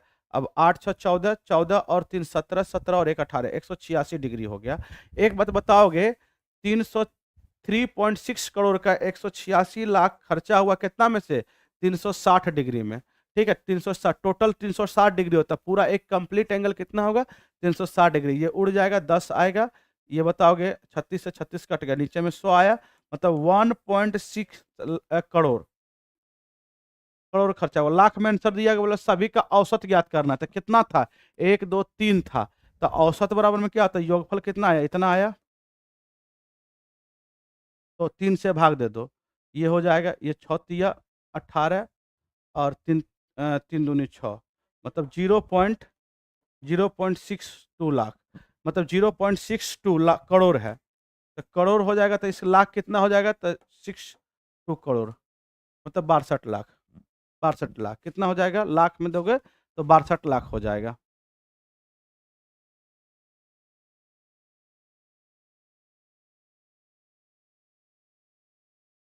बोला गया है ए और बी की मासिक आय का अनुपात दिया गया है। तो मासिक आय का अनुपात दिया गया है 5:8, और इसका खर्च दिया गया है 1:2। अब बोला गया इसकी बचत दिया गया कितना है, 7400 है और 6500 है। ये बहुत सिंपल क्वेश्चन है, ये कई बार आया, आप कर सकते हैं। क्रॉस मल्टीप्लाई कर दीजिए, आंसर एक बार में आ जाएगा। 5 दूनी 10 यहाँ से बना, 8 1 8, दोनों का अंतर कितना सा है, 10 और 8 का अंतर 2 आया। यहाँ से गुना करोगे 65 हो जाएगा, इसमें गुना करोगे तो ये 0 0, 4 दूनी 8, 7 दूनी 14, ये 65 का, ये दोनों का अंतर लोग कितना हो जाएगा, 0 0, 8 में से 5 जाएगा 3 हो जाएगा, और ये 14 में से 6 जाएगा, तो 8 6 14, 8300 हो जाएगा। तो 2 यूनिट के मान हो जाएगा 8300। तो एक का मान हो जाएगा 4, 2 1 है 2 और 5, इतना हो जाएगा। बोला गया क्या पूछा गया, बी की मासिक आय, बी का मासिक आय कितना, 8 है। तो 8 की मान कितना हो जाएगा, 0, 8 5 40, 8 4 12 हो जाएगा। ठीक है, और 8 चौके 32 और 1 33, 33,200, आंसर ए हो जाएगा 33,200, आंसर हो जाएगा 33,200। बोला गया 200 से 1000 के बीच में ऐसी कितनी संख्या है जो कि 7 से पूर्णतः विभाज्य है। बउआ 1 से अगर निकाला जाए ना, तो 1000 में आप क्या करोगे, 7 से भाग दे दीजिए। तो 1 से लेके 1000 तक में कितनी संख्या है वो निकल जाएगा। 7 एका है 7, 3 बच रहा है, तो 7 चौके 28, 2 बच रहा है, 7 दूनी 14, 142 संख्या है। लेकिन मुझे चाहिए 200 से, तो 200 में निकाल लीजिए कितना 7 से विभाजित होने वाला है। 7 दूनी 14, 7 दूनी 14, ये आगे कितना आ गया, 50, 7 दूनी 14, 6 आ गया। तो कितना लगा सकते हो, 8 7 56, 28, तो अब बताओगे टोटल 1 से लेके 1000 के बीच में 142 है, और 1 से लेके 200 तक में जो है आपका 28 है। हमको 200 से 1000 तक में चाहिए, तो 142 में से 28 घटा दोगे, आ जाएगा। ये 4 हो जाएगा, ये 1 हो जाएगा, 114। क्या हो जाएगा? 114। क्या हो जाएगा? 114। ये बताओगे, बोला कि एक बाल्टी में दूध और पानी का अनुपात 2:1 के अनुपात में मिलाया जाता है। यदि दूध और पानी का अनुपात 1:2 करना हो तो मिश्रण में पानी की मात्रा ज्ञात करें। पानी मिलाना है, पानी अपने आप में 100% होता है, तो पानी कितना है? तो पानी 1 यूनिट है, कितना में से? 3 में से। और पानी जब मिलाया गया तो 100% का मतलब 1 हुआ। ये दोनों को मिलाकर पानी कितना करना चाह रहा है? 2 करना चाह रहा है, कितना में से? 3 में से। ये एलिगेशन से बन जाएगा, 2 1 में से 2/3 अंतर लोगे तो 1/3 होगा। इधर से इसका अंतर लोगे, 2 में से 1 जाएगा तो 1/3 होगा। ये कट जाएगा, ये 1:1, मतलब पानी कितना मिलाना पड़ेगा? 1 मिलाना पड़ेगा, मतलब 1 बाल्टी, एक पूरी बाल्टी मिला, आधा बाल्टी नहीं, एक पूरी बाल्टी मिलाना पड़ेगा। एक पूरी की पूरी बाल्टी मिलाना पड़ेगा। गुड इवनिंग बउआ। चलिए लास्ट क्वेश्चन बोला गया, दो संख्या का योग a प्लस बी कितना है? तो 60 है। तो बोला गया मौ 100 और लौ 100। और एक फार्मूला जानते होंगे आप कि पहली संख्या गुना दूसरी संख्या बराबर में होता है मौ 100 गुना लौ 100। तो मौ 100 12 है और लौ 100 कितना है? 72 है। ठीक है, ये हो गया। व्युत्क्रमों का योग बोला था, 1/a 1/b दोनों का योग, इस दोनों को निकालोगे एलसीएम नीचे में ए बी हो जाएगा, और ये a प्लस बी होता है। दोनों का योग कितना है? 60 है, और ए बी का मान 12 गुना 72 है, तो 12 पंचे 60। आंसर हो जाएगा 5/72। 5/72, ऑप्शन बी, ऑप्शन बी। चलिए बबू, आज का क्लास यहीं पे समाप्त हुआ।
चलिए सभी लोगों को नमस्ते। और हम लोग शुरुआत करेंगे बिहार एसएससी का जो सेट है उसके डिस्कशन को शुरू करेंगे। जैसा कि आपको पता होगा कि हर एक सैटरडे संडे को बिहार एसएससी का टेस्ट हमारे यहाँ होता है सेंटर पे। ऑफलाइन भी होता है और ऑनलाइन भी आप टेस्ट दे सकते हैं, प्लेटफॉर्म ऑनलाइन टेस्ट ऐप पे दे सकते हैं। ठीक है, तो चलिए हम लोग शुरुआत करेंगे और देखते हैं। यहाँ पर पहले क्वेश्चन से शुरुआत करेंगे और पहला क्वेश्चन मेरे दोस्त यूनिट से दे रखा है और इसमें लिखा हुआ है कि परिभाषा से विद्युत क्षेत्र की जो इकाई है यानी इलेक्ट्रिक फील्ड की जो इकाई है वो क्या है, तो न्यूटन पर कूलम्ब होता है। तो आपसे पूछा गया है इसके समतुल्य यानी इसके बराबर में हमारा कौन यूनिट हो सकता है। जैसे एग्जांपल के तौर पे हम आपको बताते हैं कि 1 न्यूटन का मतलब आप पढ़ते हैं कि 1 kg मीटर पर सेकंड स्क्वायर होता है, तो वैसे ही आपका यहां पर भी कुछ है। लेकिन एक बात आपको समझना पड़ेगा मेरे भाई कि अगर हम इलेक्ट्रिक फील्ड की अगर बात करते हैं तो ये जो हमारा इलेक्ट्रिक फील्ड होता है ये हमारा क्या होता है, इलेक्ट्रिक फोर्स और डिवाइडेड बाय हम कहेंगे जो हमारा जिस आवेश में हमारा होगा वो चार्ज नीचे रखेंगे। तो ये हमारा क्या तो कहेंगे यहाँ पर फॉर्मूला होता है, या फिर तुम ऐसे डायरेक्ट कह सकते हो कि यहाँ पर जो हमारा फोर्स डेवलप करता है जिसको इलेक्ट्रोस्टैटिक फोर्स कहते हैं वह इलेक्ट्रोस्टैटिक फोर्स हमारा Q इंटू ई के बराबर होता है। अब यहां पर जाहिर सी बात है मेरे भाई कि F बराबर Q अपन में E अगर हो गया तो E हमारा इलेक्ट्रिक फील्ड है, F हमारा क्या तो कहेंगे यहां पर जो विद्युतीय क्षेत्र विद्युत बल्ब की बात करते हैं जिसको हम लोग क्या बोलते हैं इलेक्ट्रोस्टैटिक फोर्स के बारे में बात कर रहे हैं, और ये चार्ज हमारा है। तो ये दोनों तो हमारा सदिश राशि होता है, इसीलिए हम कहते हैं कि हमारा फोर्स इक्वल टू QE। लेकिन हमको यूनिट चूज करना है, तो अगर हम लोग यूनिट निकालेंगे किसका, इलेक्ट्रिक फील्ड का, तो हम लोग सिंपली इसके मैग्नीट्यूड को लिखते हैं, डायरेक्शंस को छोड़ देते हैं, F अपॉन में Q करेंगे और फोर्स का यूनिट न्यूटन होगा और Q का यानी Q हमारा आवेश है, आवेश का यूनिट कूलम्ब होगा। यानी न्यूटन पर कूलम्ब तो सही है, कोई दिक्कत नहीं है, लेकिन आपको यह समझना है कि इसके बराबर करना है कि हमारा कौन सा यूनिट हो सकता है, इसके बराबर में लेकर के चलना है। तो मेरे भाई इसमें करना क्या है इस चीज को समझते हैं। जैसे कि अगर मान लेते हैं कि हमारे पास जो ऑप्शंस है उसमें अगर देखते हैं, जैसे कि अगर हम यहां पर कहते हैं कि ये हमारा वोल्ट पर मीटर होता है, तो जो वोल्टेज है इसको अगर जानना चाहेंगे तो एक रिलेशन हमारा होता है मेरे भाई कि W equal to Q into DV होता है और इसका यूनिट हमारा वोल्ट होता है। तो यहां से अगर आप डीवी को कैलकुलेट करोगे तो डीवी इक्वल टू क्या होगा, तो W अपन में Q, और W क्या चार्ज है, चार्ज का यूनिट जूल होता है, और नीचे में हमारा ये क्या है तो कहेंगे Q आवेश है, आवेश का यूनिट कूलम्ब होगा, और जूल कहने का मतलब न्यूटन गुना मीटर भी जूल होता है हमारा, और नीचे में कूलम्ब से डिवाइड कर देंगे। ये कहीं ना कहीं हमारा आ गया किसका, तो वोल्टेज। तो आप भी लिखिए तो डीवी यानी वोल्टेज के लिए भी होगा हमारा, उसके लिए न्यूटन कूलम पर न्यूटन मीटर पर कूलम भी हम लिख सकते हैं। तो चलिए यहां पर हम लिख देते हैं न्यूटन मीटर पर कूलम और गुना में क्या करेंगे तो मीटर, तो मीटर से मीटर कट जाएगा। इसका मतलब है 1 वोल्ट पर मीटर जो होगा वह 1 न्यूटन पर कूलम्ब के बराबर हो सकता है। तो ये एक रिलेशन हमारा यहां पर वेरीफाइड है, इसलिए हम कहेंगे कि वोल्ट पर मीटर ही हमारा यहां पर राइट आंसर हो सकता है। आप मेरे भाई इससे भी आगे बढ़ सकते थे, इसको भी जूल के रूप में आप तोड़ करके उसको भी बना सकते थे, आप उल्टा भी जा सकते थे, कोई दिक्कत नहीं है, बशर्ते कि आपको पता होना चाहिए मेरे भाई कि अगर क्वेश्चंस को सॉल्व करते तो उसमें जो जी चीज का रिक्वायरमेंट है वो आपको आना चाहिए। तो इसीलिए हम लोग इसके बराबर कर सकते हैं, तो कहेंगे 1 वोल्ट पर मीटर जो होगा हमारा 1 न्यूटन पर कूलम्ब के बराबर होगा, इसमें कहीं से कोई दिक्कत वाली बात नहीं है। अगला क्वेश्चन हमारे सामने में लिखा हुआ है और ये बोल रहा है क्वेश्चंस में कि सभी मूल बलों में सबसे दुर्बल हमारा कौन सा होगा। सबसे दुर्बल कहने का मतलब वीक की बात कर रहा है, और वीक यहां पर बल की बात कर रहा है, वीक फोर्स हमारा कौन सा होता है, सबसे वीक फोर्स हमारा कौन सा होगा मेरे भाई। तो इसमें से सबसे वीक फोर्स की अगर बात करते तो हमारा ग्रेविटेशनल फोर्स होता है, जिसको हम लोग कहते हैं यहां पर गुरुत्वाकर्षण बल हमारा सबसे वीक फोर्स माना जाता है। सबसे स्ट्रॉन्ग फोर्स की बात करते तो न्यूक्लियर फोर्स हमारा होगा, उसके बाद मैग्नेटिक होगा, उसके बाद हमारा स्टैटिक होगा, लेकिन सबसे वीक अगर कोई होगा तो गुरुत्वाकर्षण बल हमारा होता है, ध्यान रखेंगे। लेकिन याद रखना स्थिर ये विद्युत बल या फिर नाभिकीय बल या गुरुत्वीय बल या फिर हमारा चुंबकीय बल, ये सब जितने भी बल आप देख पा रहे होंगे ये सभी के सभी कैसे हैं मेरे भाई, तो कहेंगे ये सभी के सभी हमारे कंजर्वेटिव फोर्स में आता है, जिसको हम लोग यहां पर संरक्षी बल के नाम से जानते हैं। ध्यान रखना ये सभी के सभी कंजर्वेटिव फोर्स यानी कि ये हमारा कैसा तो कहेंगे संरक्षी बल में हमारा आता है। और इसके ऑर्डर में याद रखना सबसे निम्न हमारा ये होगा, सबसे कम बल का अगर देखेंगे तो हम कहेंगे ये हमारा वीक होगा, सबसे स्ट्रांग अगर देखेंगे तो न्यूक्लियर फोर्स हमारा होता है, और इसके बीच में हमारा क्या आएगा तो कहेंगे ये हमारा चुंबकीय बल और हमारा स्थिर इलेक्ट्रोस्टैटिक फोर्स हमारा आता है। आगे चलते हैं, अगला क्वेश्चन न्यूमेरिकल बेस्ड क्वेश्चन दे रखा है और आपसे पूछा गया है कि वस्तु की गतिज ऊर्जा में वृद्धि क्या होगी। मेरे भाई वस्तु की गतिज ऊर्जा में वृद्धि, इसके लिए एक फॉर्मूला याद रखना, और वह फॉर्मूला हमारा क्या होगा, कहेंगे work done equal to change in kinetic energy. एक ही फॉर्मूला काम करेगा, वर्क डन इक्वल टू क्या, तो कहेंगे चेंज इन काइनेटिक एनर्जी का फॉर्मूला काम करेगा। इसी फॉर्मूला का इस्तेमाल आपको करना है कि work done equal to change in kinetic energy का। अब मामला क्या है मेरे भाई, तो इसको समझना है। अब वर्क की बात करते हैं तो फोर्स इनटू डिस्प्लेसमेंट हमारा क्या होगा, कहेंगे यहां पर वर्क होता है, और ये किसके बराबर, तो कहेंगे चेंज इन काइनेटिक एनर्जी। और चेंज इन काइनेटिक एनर्जी जो यहां पर लिखे हैं, इसी को हम लोग यहां पर वस्तु की गतिज ऊर्जा में वृद्धि को दिखाता है। ये हमारा डेल्टा के ई की बात करते हैं, जिसको चेंज इन काइनेटिक एनर्जी की बात कर रहे हैं। यानी आपको ये निकालना है तो आप इसी से चलेंगे, तो आप कहेंगे सर अगर हमें ये निकालना है, चेंज इन काइनेटिक एनर्जी अगर हमको निकालना है, तो जाहिर सी बात है एफ और डॉट एस हो जाएगा। क्योंकि वर्क डन इक्वल टू इतना, तो इस वर्क का मतलब होता है हमारा बल गुना विस्थापन, रख दिए, कोई दिक्कत नहीं है। अब जाहिर सी बात है कि इसमें बल तो दे रखा है लेकिन विस्थापन नहीं दे रखा है, तो आपको विस्थापन तो ढूंढना पड़ेगा। तो आप कहेंगे सर विस्थापन के लिए क्वेश्चंस को पढ़ते हैं, 5 किलोग्राम द्रव्यमान का एक पिंड 50 न्यूटन के बल से इतना मिनट तक कार्य करता है, तो उसकी गति, जाहिर सी बात है उसमें गति है तो उसमें त्वरण भी हुआ होगा।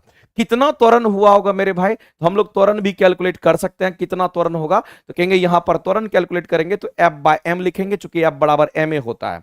बल आपको पता है कि 50 न्यूटन का, और द्रव्यमान आपको पता है कि 5 न्यूटन का, 5 केजी का है, तो ये कितना हो जाएगा, तो कहेंगे यहां पर हमारा 10 मीटर पर सेकंड स्क्वायर, यानी कि उस वस्तु में गति इतनी होगी, त्वरण के, त्वरित गति से इतना त्वरण उसमें होगा। दूसरी बात, हमको चाहिए एस चाहिए, तो एस के लिए दूरी निकालने के लिए हमको फॉर्मूला हमारे पास में होता है एस इक्वल टू क्या, तो कहेंगे यूटी प्लस हाफ ही टी स्क्वायर हम लोग लगा सकते हैं।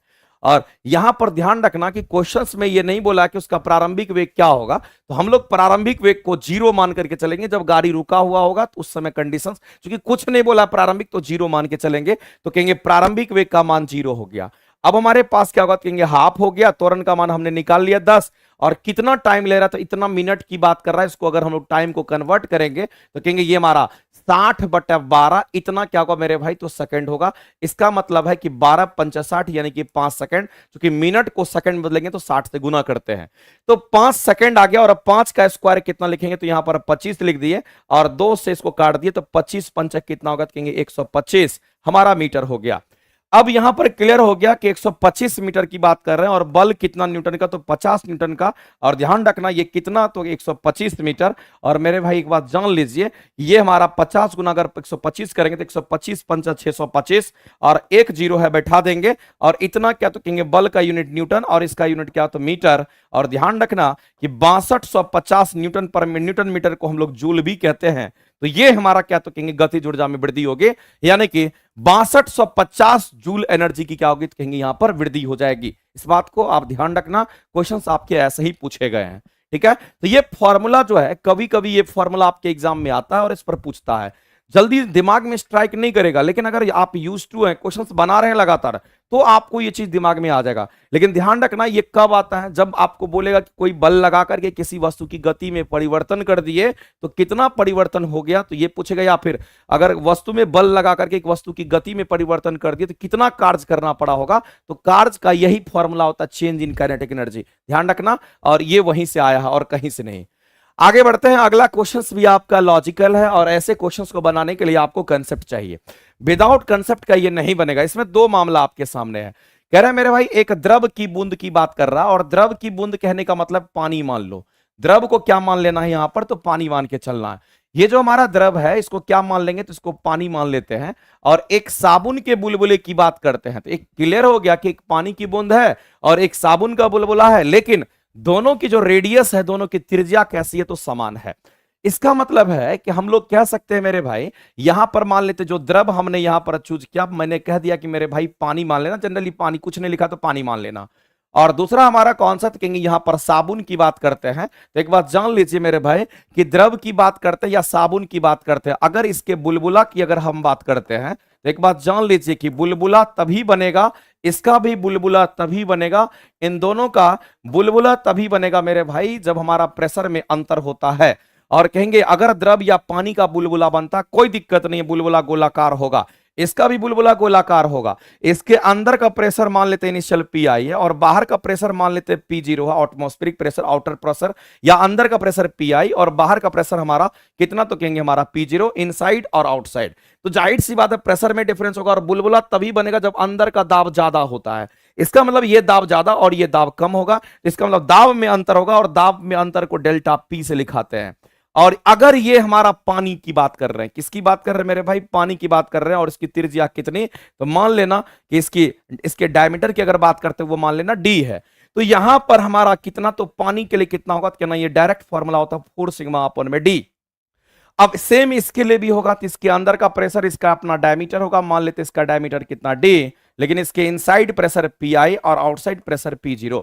तो इसके अंदर भी दाब ज्यादा होगा बाहर के दाब से, तभी ये बुलबुला बना है। तो बुलबुला बनने के लिए अंदर का दाब ज्यादा होना चाहिए, कंसेप्ट कहता है। लेकिन ये साबुन है, तो याद रखना मेरे भाई कि साबुन की जो लेयर होती है वो दो लेयर से बनी होती है। उसमें 2 लेयर होता है, एक तो पानी का होगा, एक साबुन का होता है, इसलिए 2 लेयर, उसमें 2 फिल्म बनते हैं, 2 लेयर बनता है। लेकिन पानी में एक ही लेयर बनता है। तो मेरे भाई जाहिर सी बात है एक लेयर के लिए अगर हमारा 4 सिग्मा बाय डी होगा, तो यहां पर 2 लेयर बन गया। इसके लिए प्रेशर डिफरेंस हमारा कितना होगा, क्योंकि 2 से गुना कर देंगे, क्योंकि 2 लेयर की बात होती है, और ये 8 सिग्मा बाय यहां पर हमारा डी हो जाएगा। इसका मतलब इसको हम लोग क्लियरली ऐसा यहां पर देख सकते हैं कि ये इसके बराबर हो गया। और दूसरी बात मैं आपको ये भी कहना चाहता हूं मेरे भाई कि अगर आप इसको गौर से देखोगे तो आपको कि सर इस फॉर्मेट में अगर इसको लिखना चाहेंगे, चूंकि यहां पर 2 लेयर है तो 2 से गुना कर देते हैं, और यहां हमारा 4 सिग्मा अपन में डी हो गया। तो ये भी हम लोग कह सकते हैं, चूंकि 8 सिग्मा बाय डी को ही 4 सिग्मा बाय डी 2 लेयर है, इसलिए 2 से गुना हो जाता है। लेकिन बात तो बराबर है, ये डेल्टा पी हो गया और डेल्टा पी यहां पे भी है। अब मामला क्या है मेरे भाई, तो हमको त्रिज्या के सेंस में बोला, जो इनकी त्रिज्या क्या है, तो बराबर है। यानी आपको ये बोल दिया गया है कि दोनों की त्रिज्या, अगर पानी की या दोनों की त्रिज्या की बात करते हैं, दोनों हमारा बराबर है, कोई दिक्कत नहीं है। लेकिन बोला क्या है मेरे भाई कि द्रव की जो बूंद है, द्रव के लिए बूंद में दाब आदि के कितना मान है, तो कहेंगे P1 है। यानी कि जो प्रेशर में डिफरेंस है वो आपको द्रव का, जिसको पानी माने उसको P1 कह दिया गया है। और ये 4 सिग्मा और डी डायमीटर को अगर हम रेडियस के टर्म में अगर लिखें तो एक डायमीटर का मतलब होता है 2r, तो 2r लिख दिए। सेम आपको यहां पर आगे बढ़ते हैं। अब साबुन की बात कही जा रही है कि साबुन के बुलबुले में जो दाब अधिक का मान है, यानी कि जहां पर जो प्रेशर है वो हमारा कितना, तो P2 है। इसका मतलब इसको P2 कह दिया गया, इसको P2 कह दिया गया, और ये 2 टाइम्स हमारा क्या, तो कहेंगे यहां पर 4 सिग्मा अपन में D है। ऐसे भी इसको P2 अगर कह देते हैं मेरे भाई, नहीं भी तोड़ेंगे तो कोई फर्क नहीं पड़ेगा, लेकिन आप तोड़ना चाहते तो तोड़ दीजिए, कोई दिक्कत नहीं है। यहां पर आपका कितना हो जाएगा, यहां पर हमारा सिंपली 2 हमारा हो गया, ये हमारा 4 सिग्मा अपन में कितना, तो 2r हो गया। अब आप क्लियरली देखिए कि यहां पर 4 सिग्मा अपन में 2r को अगर P1 कह दिए हैं, तो 4 सिग्मा अपन में 2r को P1 तो कह ही सकते हैं। इसका मतलब है कि ऐसे में यहां जो P2 का हमारा रिलेशन निकल करके आएगा, ये तो 2 रहेगा ही रहेगा, और 4 सिग्मा अपन में 2r को क्या कह दिया गया, तो कहेंगे यहां पर P1 कह दिया गया। इसका मतलब P2 जो होगा वो 2P1 के बराबर होगा, जो कि हमारा राइट हो जाएगा। तो P2 अगर 2P1 के बराबर होगा तो ऑप्शन नंबर हमारा यहां पर सी करेक्ट हो जाएगा। तो आप कहेगा सर ये कैसे याद रखना, बिल्कुल याद रखना पड़ेगा आपको। प्रेशर में डिफरेंस अगर पानी में बोलेगा तो कहना 4 सिग्मा बाय डी, अगर बोलेगा नहीं हमको किसके लिए, तो सॉफ्ट बबल्स यानी कि साबुन का जो बबल्स बनता है उसके लिए 8 सिग्मा बाय डी। सिग्मा यहां पर प्रेस ना होता है, इस बात को भी आप ध्यान रखेंगे, और उसी को तोड़ करके मैंने ऐसा किया है। और इसको अधिक प्रेशर यानी प्रेशर को डिफरेंस को अधिक प्रेशर कहते हैं। द्रव के लिए P1 और सोप बबल के लिए आपको कितना, तो P2 बोला था मैंने, यहां पर P1 और P2 इसको कर दिया और उसमें एक रिलेशंस फाइंड आउट किया, तो ये हमारा P2 2P1 के बराबर हो गया। इसका मतलब ऑप्शन नंबर सी करेक्ट हो जाएगा। नेक्स्ट अगला क्वेश्चन है मेरे भाई, डॉपलर्स इफेक्ट की बात करते हैं। जाहिर सी बात है डॉपलर्स इफेक्ट कहां देखने को मिलता है मेरे भाई, तो साउंड की हम बात करते हैं, ध्वनि की बात करते हैं। अब ये डॉपलर्स इफेक्ट होता क्या है, तो एक बात जान लीजिए। डॉपलर्स इफेक्ट अगर सिंपल भाषा में समझना चाहते हैं तो आप समझ सकते हैं, जैसे आप स्टेशन पर खड़े हैं, ट्रेन आती है और ट्रेन की जब विसिल बजती है तो उस समय का साउंड जब आपके नजदीक आती है तो बहुत तेज सुनाई देता है, लेकिन आपके पास से जैसे ही गुजरती है तो आवाज में देखिएगा उसकी फ्रीक्वेंसी कम हो जाती है। तो जब स्रोत यानी कि ट्रेन स्रोत जब हमारे पास आती है तो फ्रीक्वेंसी ज्यादा होती है, और हमसे जब दूर जाती है तो उसकी फ्रीक्वेंसी कम सुनाई देता है। तो हमको कम सुनाई देने का मतलब फ्रीक्वेंसी कम होगा। तो आपसे यही क्वेश्चन पूछा, इसी को डॉपलर्स इफेक्ट कहते हैं। तो बताइए, इसमें बोला है कि स्रोत यानी स्रोत कहने का मतलब है मेरे भाई, स्रोत कहने का मतलब ट्रेन की हम बात कर रहे हैं, और यहां पर प्रक्षेप कहने का मतलब आदमी की हम बात कर रहे हैं। यहां पर जो आदमी प्लेटफॉर्म पे खड़ा है तो ट्रेन अगर आदमी की ओर चलता है तो उस समय फ्रीक्वेंसी ज्यादा होता है, इसलिए कहेंगे स्रोत से ज्यादा आवृत्ति मापता है और फ्रीक्वेंसी ज्यादा फील करता है। लेकिन जैसे ही प्रक्षेप को वो पार करेगा तो उसकी आवृत्ति फिर कम हो जाती है। इस बात को ध्यान रखना, ये तो आवाज के डिफरेंस के कारण, इसी को हम लोग डॉपलर्स इफेक्ट कहते हैं। बैगनी प्रकाश का लैम्डा जो है वो मिनिमम में बताना है मेरे भाई। तो हम सभी लोग जानते हैं कि VIB और GYOR हमारा होता है। अब मामला यह है कि अगर हम बात करते हैं, इसको हम लोग विविग्योर के नाम से हम लोग जानते हैं। तो एक बात जान लीजिए मेरे भाई कि ऐसे कंडीशंस में जो वायलेट कलर होता है, इसकी अगर बात करते हैं तो इसका जो तरंगदैर्घ्य की बात करते हैं लैम्डा का, तो ये कितना होगा, तो कहेंगे ये हमारा 3800 एंगस्ट्रम होता है, या फिर नैनोमीटर में अगर कन्वर्ट करोगे तो 380 नैनोमीटर हमारा होता है। अब यहां पर हमारा रेड कलर की बात करते हैं, तो जो लाल कलर का जो वेवलेंथ होता है ये लगभग 7800 आपका होता है। और याद रखना मेरे भाई, इतना एंगस्ट्रम होगा, लेकिन नैनोमीटर में कन्वर्ट करेंगे तो ये 780 नैनोमीटर हमारा होता है। अब मामला यह है कि आपसे सिंपल बैगनी का पूछा गया है, तो बैगनी का केवल अगर पूछा गया, आगे नहीं पूछा गया है, क्योंकि बैगनी का स्टार्ट तो हमारा कहीं ना कहीं यहीं से होगा। तो ये दोनों ऑप्शन हमारा छट गया, ये भी ज्यादा हो जाएगा, नहीं होगा, इसका मतलब यही होने की संभावना है। इसलिए कहेंगे इसका बैगनी का 380 नैनोमीटर से लेकर के कहां तक, तो कहेंगे 450 नैनोमीटर तक हमारा हो सकता है। इसलिए इस क्वेश्चन के अगर आंसर करेंगे तो ऑप्शन नंबर हमारा बी करेक्ट हो जाएगा। नियुक्ति बैच BPSC 9-10 का जो चल रहा था वह खत्म हो गया क्या? नहीं पूजा जी, अभी आपका लगातार नियुक्ति बैच चलेगा और 9-10 के जो स्टूडेंट हैं सभी लोगों को हम कल से पढ़ाएंगे। कल से नियुक्ति बैच की क्लासेस सारी चलेंगी, उसके लिए आप निश्चिंत रहिए। और दूसरी बात तो ये है मेरे भाई कि आपको एक बात ध्यान रखना है कि अगर एग्जाम कैंसिल होता है, और एग्जाम कैंसिल होना चाहिए, अगर नहीं होगा तो ये कहीं ना कहीं आप कहेंगे ए कहां चले गए हो।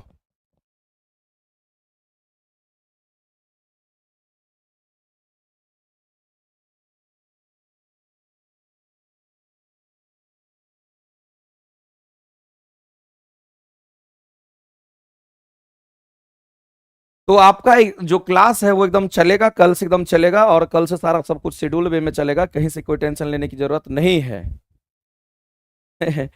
तो बहुत सारे बच्चे हैं जो कि मैसेज भी लगातार कर रहे हैं कि जिनका एग्जाम बहुत अच्छा गया था, लेकिन एग्जाम कैंसिल होना चाहिए, क्योंकि उससे सभी को घाटा होगा। चाहे आपका एग्जाम बढ़िया भी गया होगा ना, फिर भी आप समझ लीजिए कि आप दौर से बाहर हो जाएंगे, क्योंकि ऑलरेडी क्वेश्चंस जब लीक हो जाता है ना तो कट ऑफ का कोई नहीं रहता है, कट ऑफ क्या जाएगा उसका कोई कहना नहीं है।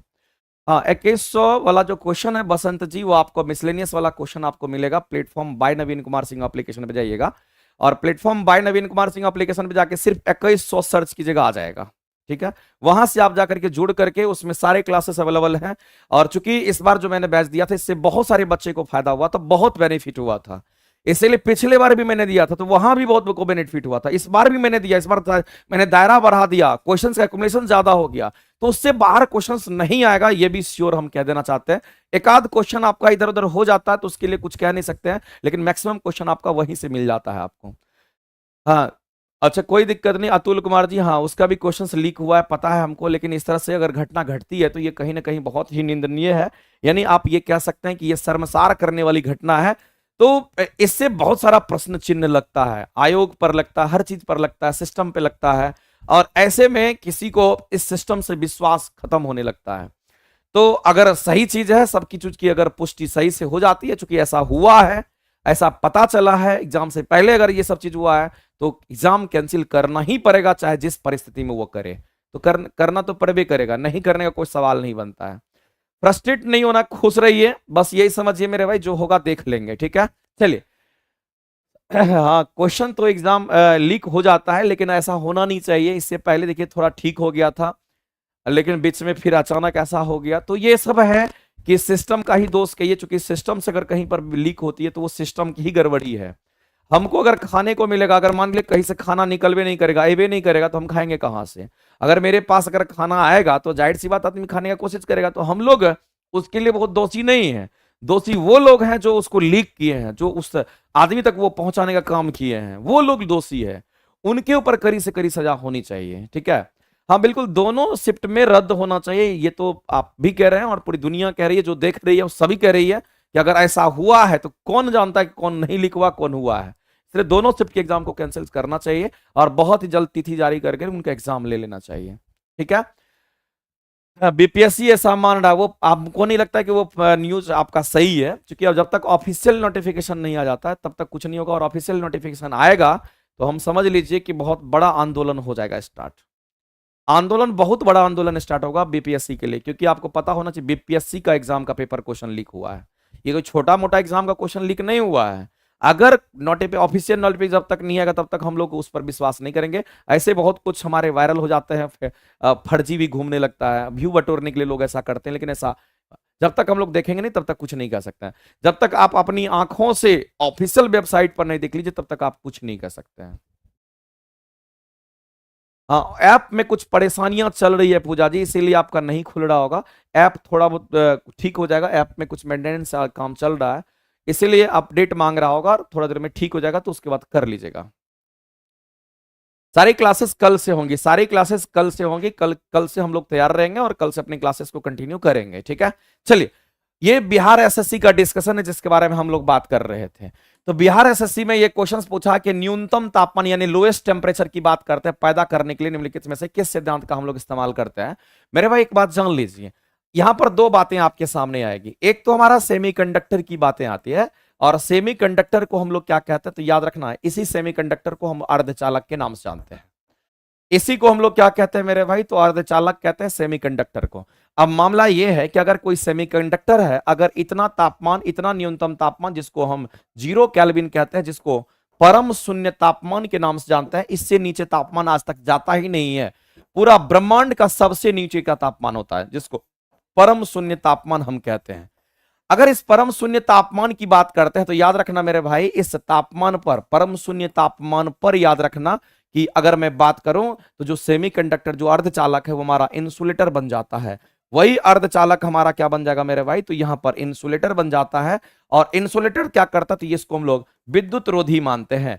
इसको हम लोग क्या मानते हैं मेरे भाई, तो इसको हम लोग विद्युत रोधी मानते हैं। ऐसा क्यों हम कह रहे हैं, क्योंकि जब इंसुलेटर बन जाएगा तो जाहिर सी बात है ये रेजिस्टेंस को इनफाइनाइट कर देगा, और जब रेजिस्टेंस को इनफाइनाइट करेगा तो उससे कोई करंट पास नहीं करेगा, करंट का मान 0, इसलिए हम कहेंगे यह विद्युत रोधी बन जाता है। तो एक अर्धचालक कब हमारा विद्युत रोधी बनेगा, तो कहेंगे जब हमारा 0 केल्विन पर वो पहुंचता है तब बनेगा। इसका मतलब ये क्वेश्चन आपके एग्जाम का कई बार पूछा गया।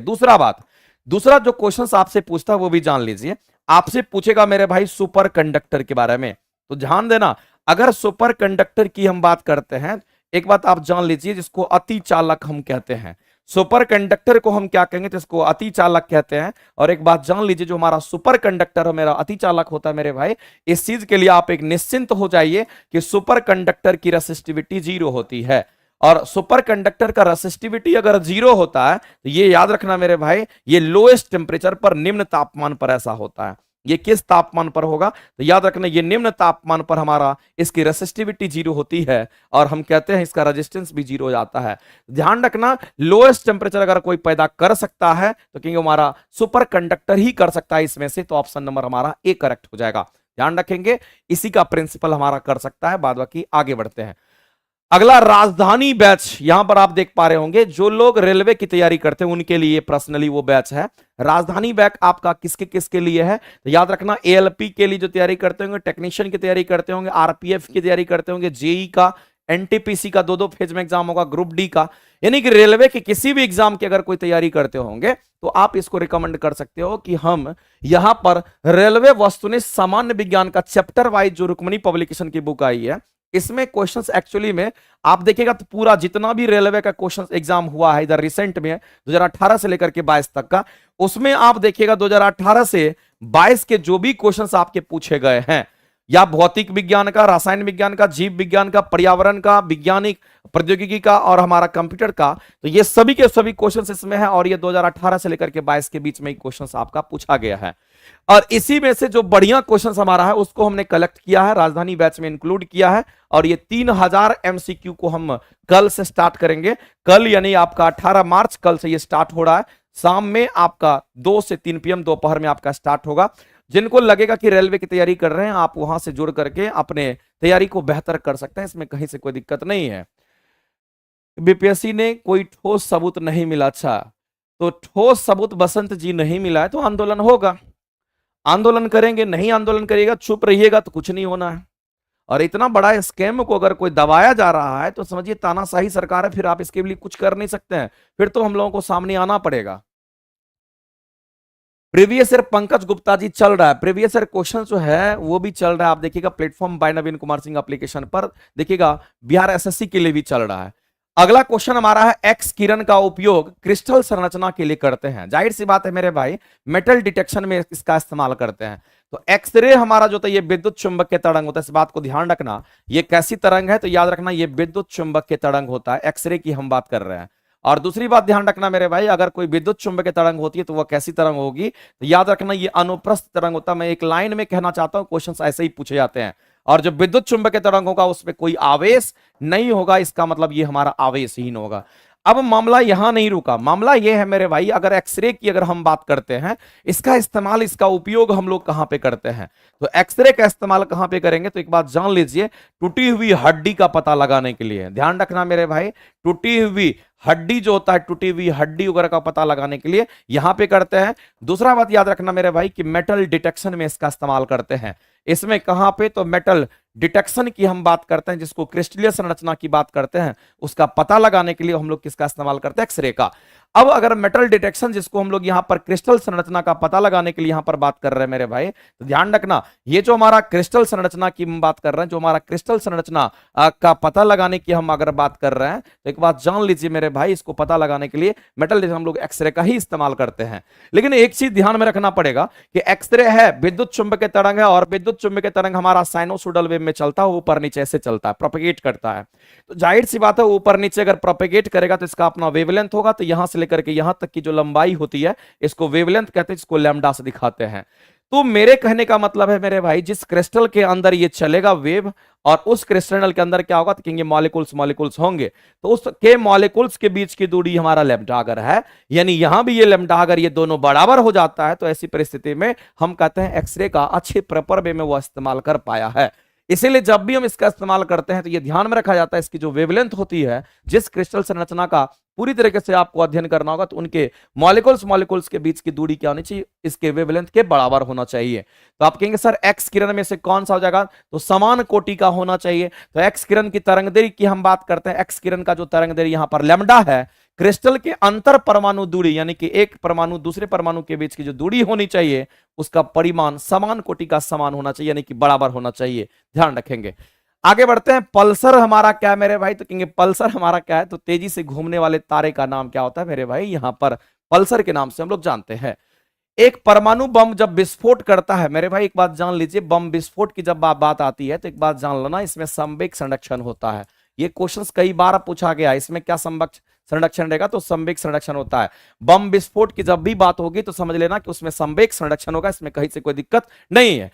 अब जाहिर सी बात है, जब बम विस्फोट करता है तो जो बड़े पार्टिकल्स होते हैं वो छोटे छोटे पार्टिकल्स में बिखर जाते हैं, तो आपको अपार ऊर्जा वहां से मिलती है। लेकिन जनरली पूछा गया कि ये ऊर्जा जो हमें मिलती है वो कैसे, तो छोटे छोटे पार्टिकल्स में इतनी गति हो जाती है, हम कहेंगे मेरे भाई वही ऊर्जा आपको दिखाई देता, वही ऊर्जा का आपको पता चलता है कि उसमें heavy amount of energy release हुआ है। तो छोटे छोटे पार्टिकल्स में क्या होगा, कहेंगे एनर्जी ज्यादा हो जाएगा। तो ध्यान रखना, आरंभिक पदार्थ के द्रव्यमान की अपेक्षा, आरंभिक पदार्थ कहने के मतलब जो बड़ा वाला हमारा पदार्थ है उसकी अपेक्षा में बोला है कि कम द्रव्यमान वाले जो पदार्थ होंगे उसके उत्पादन के कारण क्या होगा, तो कहेंगे उसमें एनर्जी डेवलप कर जाता है। बड़ा जो है हमारा छोटे छोटे टुकड़े में बंटते हैं, उसकी गति बहुत ज्यादा हो जाती है, इसलिए हम कहते हैं कि उसमें अपार ऊर्जा दिखने को मिलता है, इसलिए कहेंगे ऑप्शन नंबर बी आपका राइट हो जाएगा, ध्यान रखेंगे। अगला क्वेश्चन हमारा है मेरे भाई कि यहां पर XeO-F4 में कौन सी ज्यामितीय दृश्य को दर्शाता, तो ये आपसे पूछा गया है मेरे भाई। एक बात जान लीजिए, इसको हम लोग स्क्वायर पिरामिड के नाम से जानते हैं। ये हमारा कैसा होगा, कहेंगे स्क्वायर पिरामिड स्ट्रक्चर होगा। और दूसरी बात आप जान लीजिए कि अगर हम लोग XeF4 की अगर बात करते हैं, किसकी बात कर रहे हैं, Xe और F4 की बात करते हैं, तो ध्यान रखना इसमें कितने फ्लोरीन है, तो कहेंगे यहां पर हमारा कितना फ्लोरीन हो गया मेरे भाई, तो कहेंगे यहां पर हमारा 4 फ्लोरीन हमें यहां पर दिख रहा है। अब इसका ऑक्टेट अगर कंप्लीट होगा तो एक बात जान लेना मेरे भाई, ये X जो है हमारा फ्लोरीन के साथ प्रतिक्रिया करता है और ऑक्सीजन हमारा बाहर चला जाएगा, ऑक्सीजन के साथ प्रतिक्रिया नहीं करता है। याद रखना, जेनॉन को हम लोग स्ट्रेंजर गैस कहते हैं, इसीलिए कहते हैं जेनॉन को, चूंकि ये जेनॉन जो होता है थोड़ा अभिक्रियाशील होता है, ये फ्लोरीन के साथ प्रतिक्रिया कर लेता है, इसीलिए। तो जेनॉन जो है ऑक्सीजन के साथ प्रतिक्रिया करके कोई कंपाउंड नहीं बनाएगा, क्योंकि ऑक्सीजन के साथ नहीं जुड़ेगा, जेनॉन फ्लोरीन के साथ चिपक जाता है, इसलिए इसका कंपाउंड ऐसा बनता है। और ऐसी परिस्थिति में जेनॉन का अष्टक पूरा रहता है, जेनॉन अष्टक कंप्लीट एलिमेंट्स है, तो हम कहेंगे उसका अगर एक इलेक्ट्रॉन यहां पर फ्लोरीन ले लिया 4 इलेक्ट्रॉन, तो बचेगा 4 इलेक्ट्रॉन। अब जो इसके 4 इलेक्ट्रॉन यहां पर बचे हुए होंगे, तो 2 इलेक्ट्रॉन आपका यहां, 2 इलेक्ट्रॉन यहां पर, इसका मतलब एक लोन पेयर ये, एक लोन पेयर हमारा ये हो गया। अब मेरे भाई इसके हाइब्रिडाइजेशंस की अगर हम बात करते हैं, तो जहां जहां सिंगल बॉन्ड है वहां वहां सिग्मा बॉन्ड होगा, जहां जहां सिंगल बॉन्ड है वहां पर आपको सिग्मा बॉन्ड मिलेगा। और जब कभी भी आपको हाइब्रिडाइजेशंस अगर बताना होता है, तो इसके लिए की बात जान लीजिए कि हाइब्रिडाइजेशन की अगर हम बात करते हैं, तो ये जो हमारा हाइब्रिडाइजेशन निकलता है, याद रखना मेरे भाई कि नंबर ऑफ सिग्मा बॉन्ड हम लोग लिखते हैं। यहां पर कौन सा बॉन्ड लिखेंगे, तो नंबर ऑफ सिग्मा बॉन्ड की हम बात करते हैं, और साथ ही साथ नंबर ऑफ लोन पेयर को हम लोग इसमें ऐड कर देते हैं। तो नंबर ऑफ सिग्मा बॉन्ड और नंबर ऑफ क्या, तो कहेंगे लोन पेयर को जोड़ करके हम उसका क्या करते हैं, हाइब्रिडेशंस लिखते हैं। तो नंबर ऑफ सिग्मा बॉन्ड आपको दिख गया होगा कितने होंगे, तो नंबर ऑफ सिग्मा बॉन्ड 4 आपको दिख रहा है, तो कहेंगे ये 4 हो गया। और फिर प्लस में हमारा क्या, नंबर ऑफ लोन पेयर, एक लोन पेयर मतलब 2 का जोड़ा, तो 2 लोन पेयर हमारा यहां पर दिख रहा है, इसका मतलब ये 6 हो गया। टोटल कितना होगा, 6 हो गया।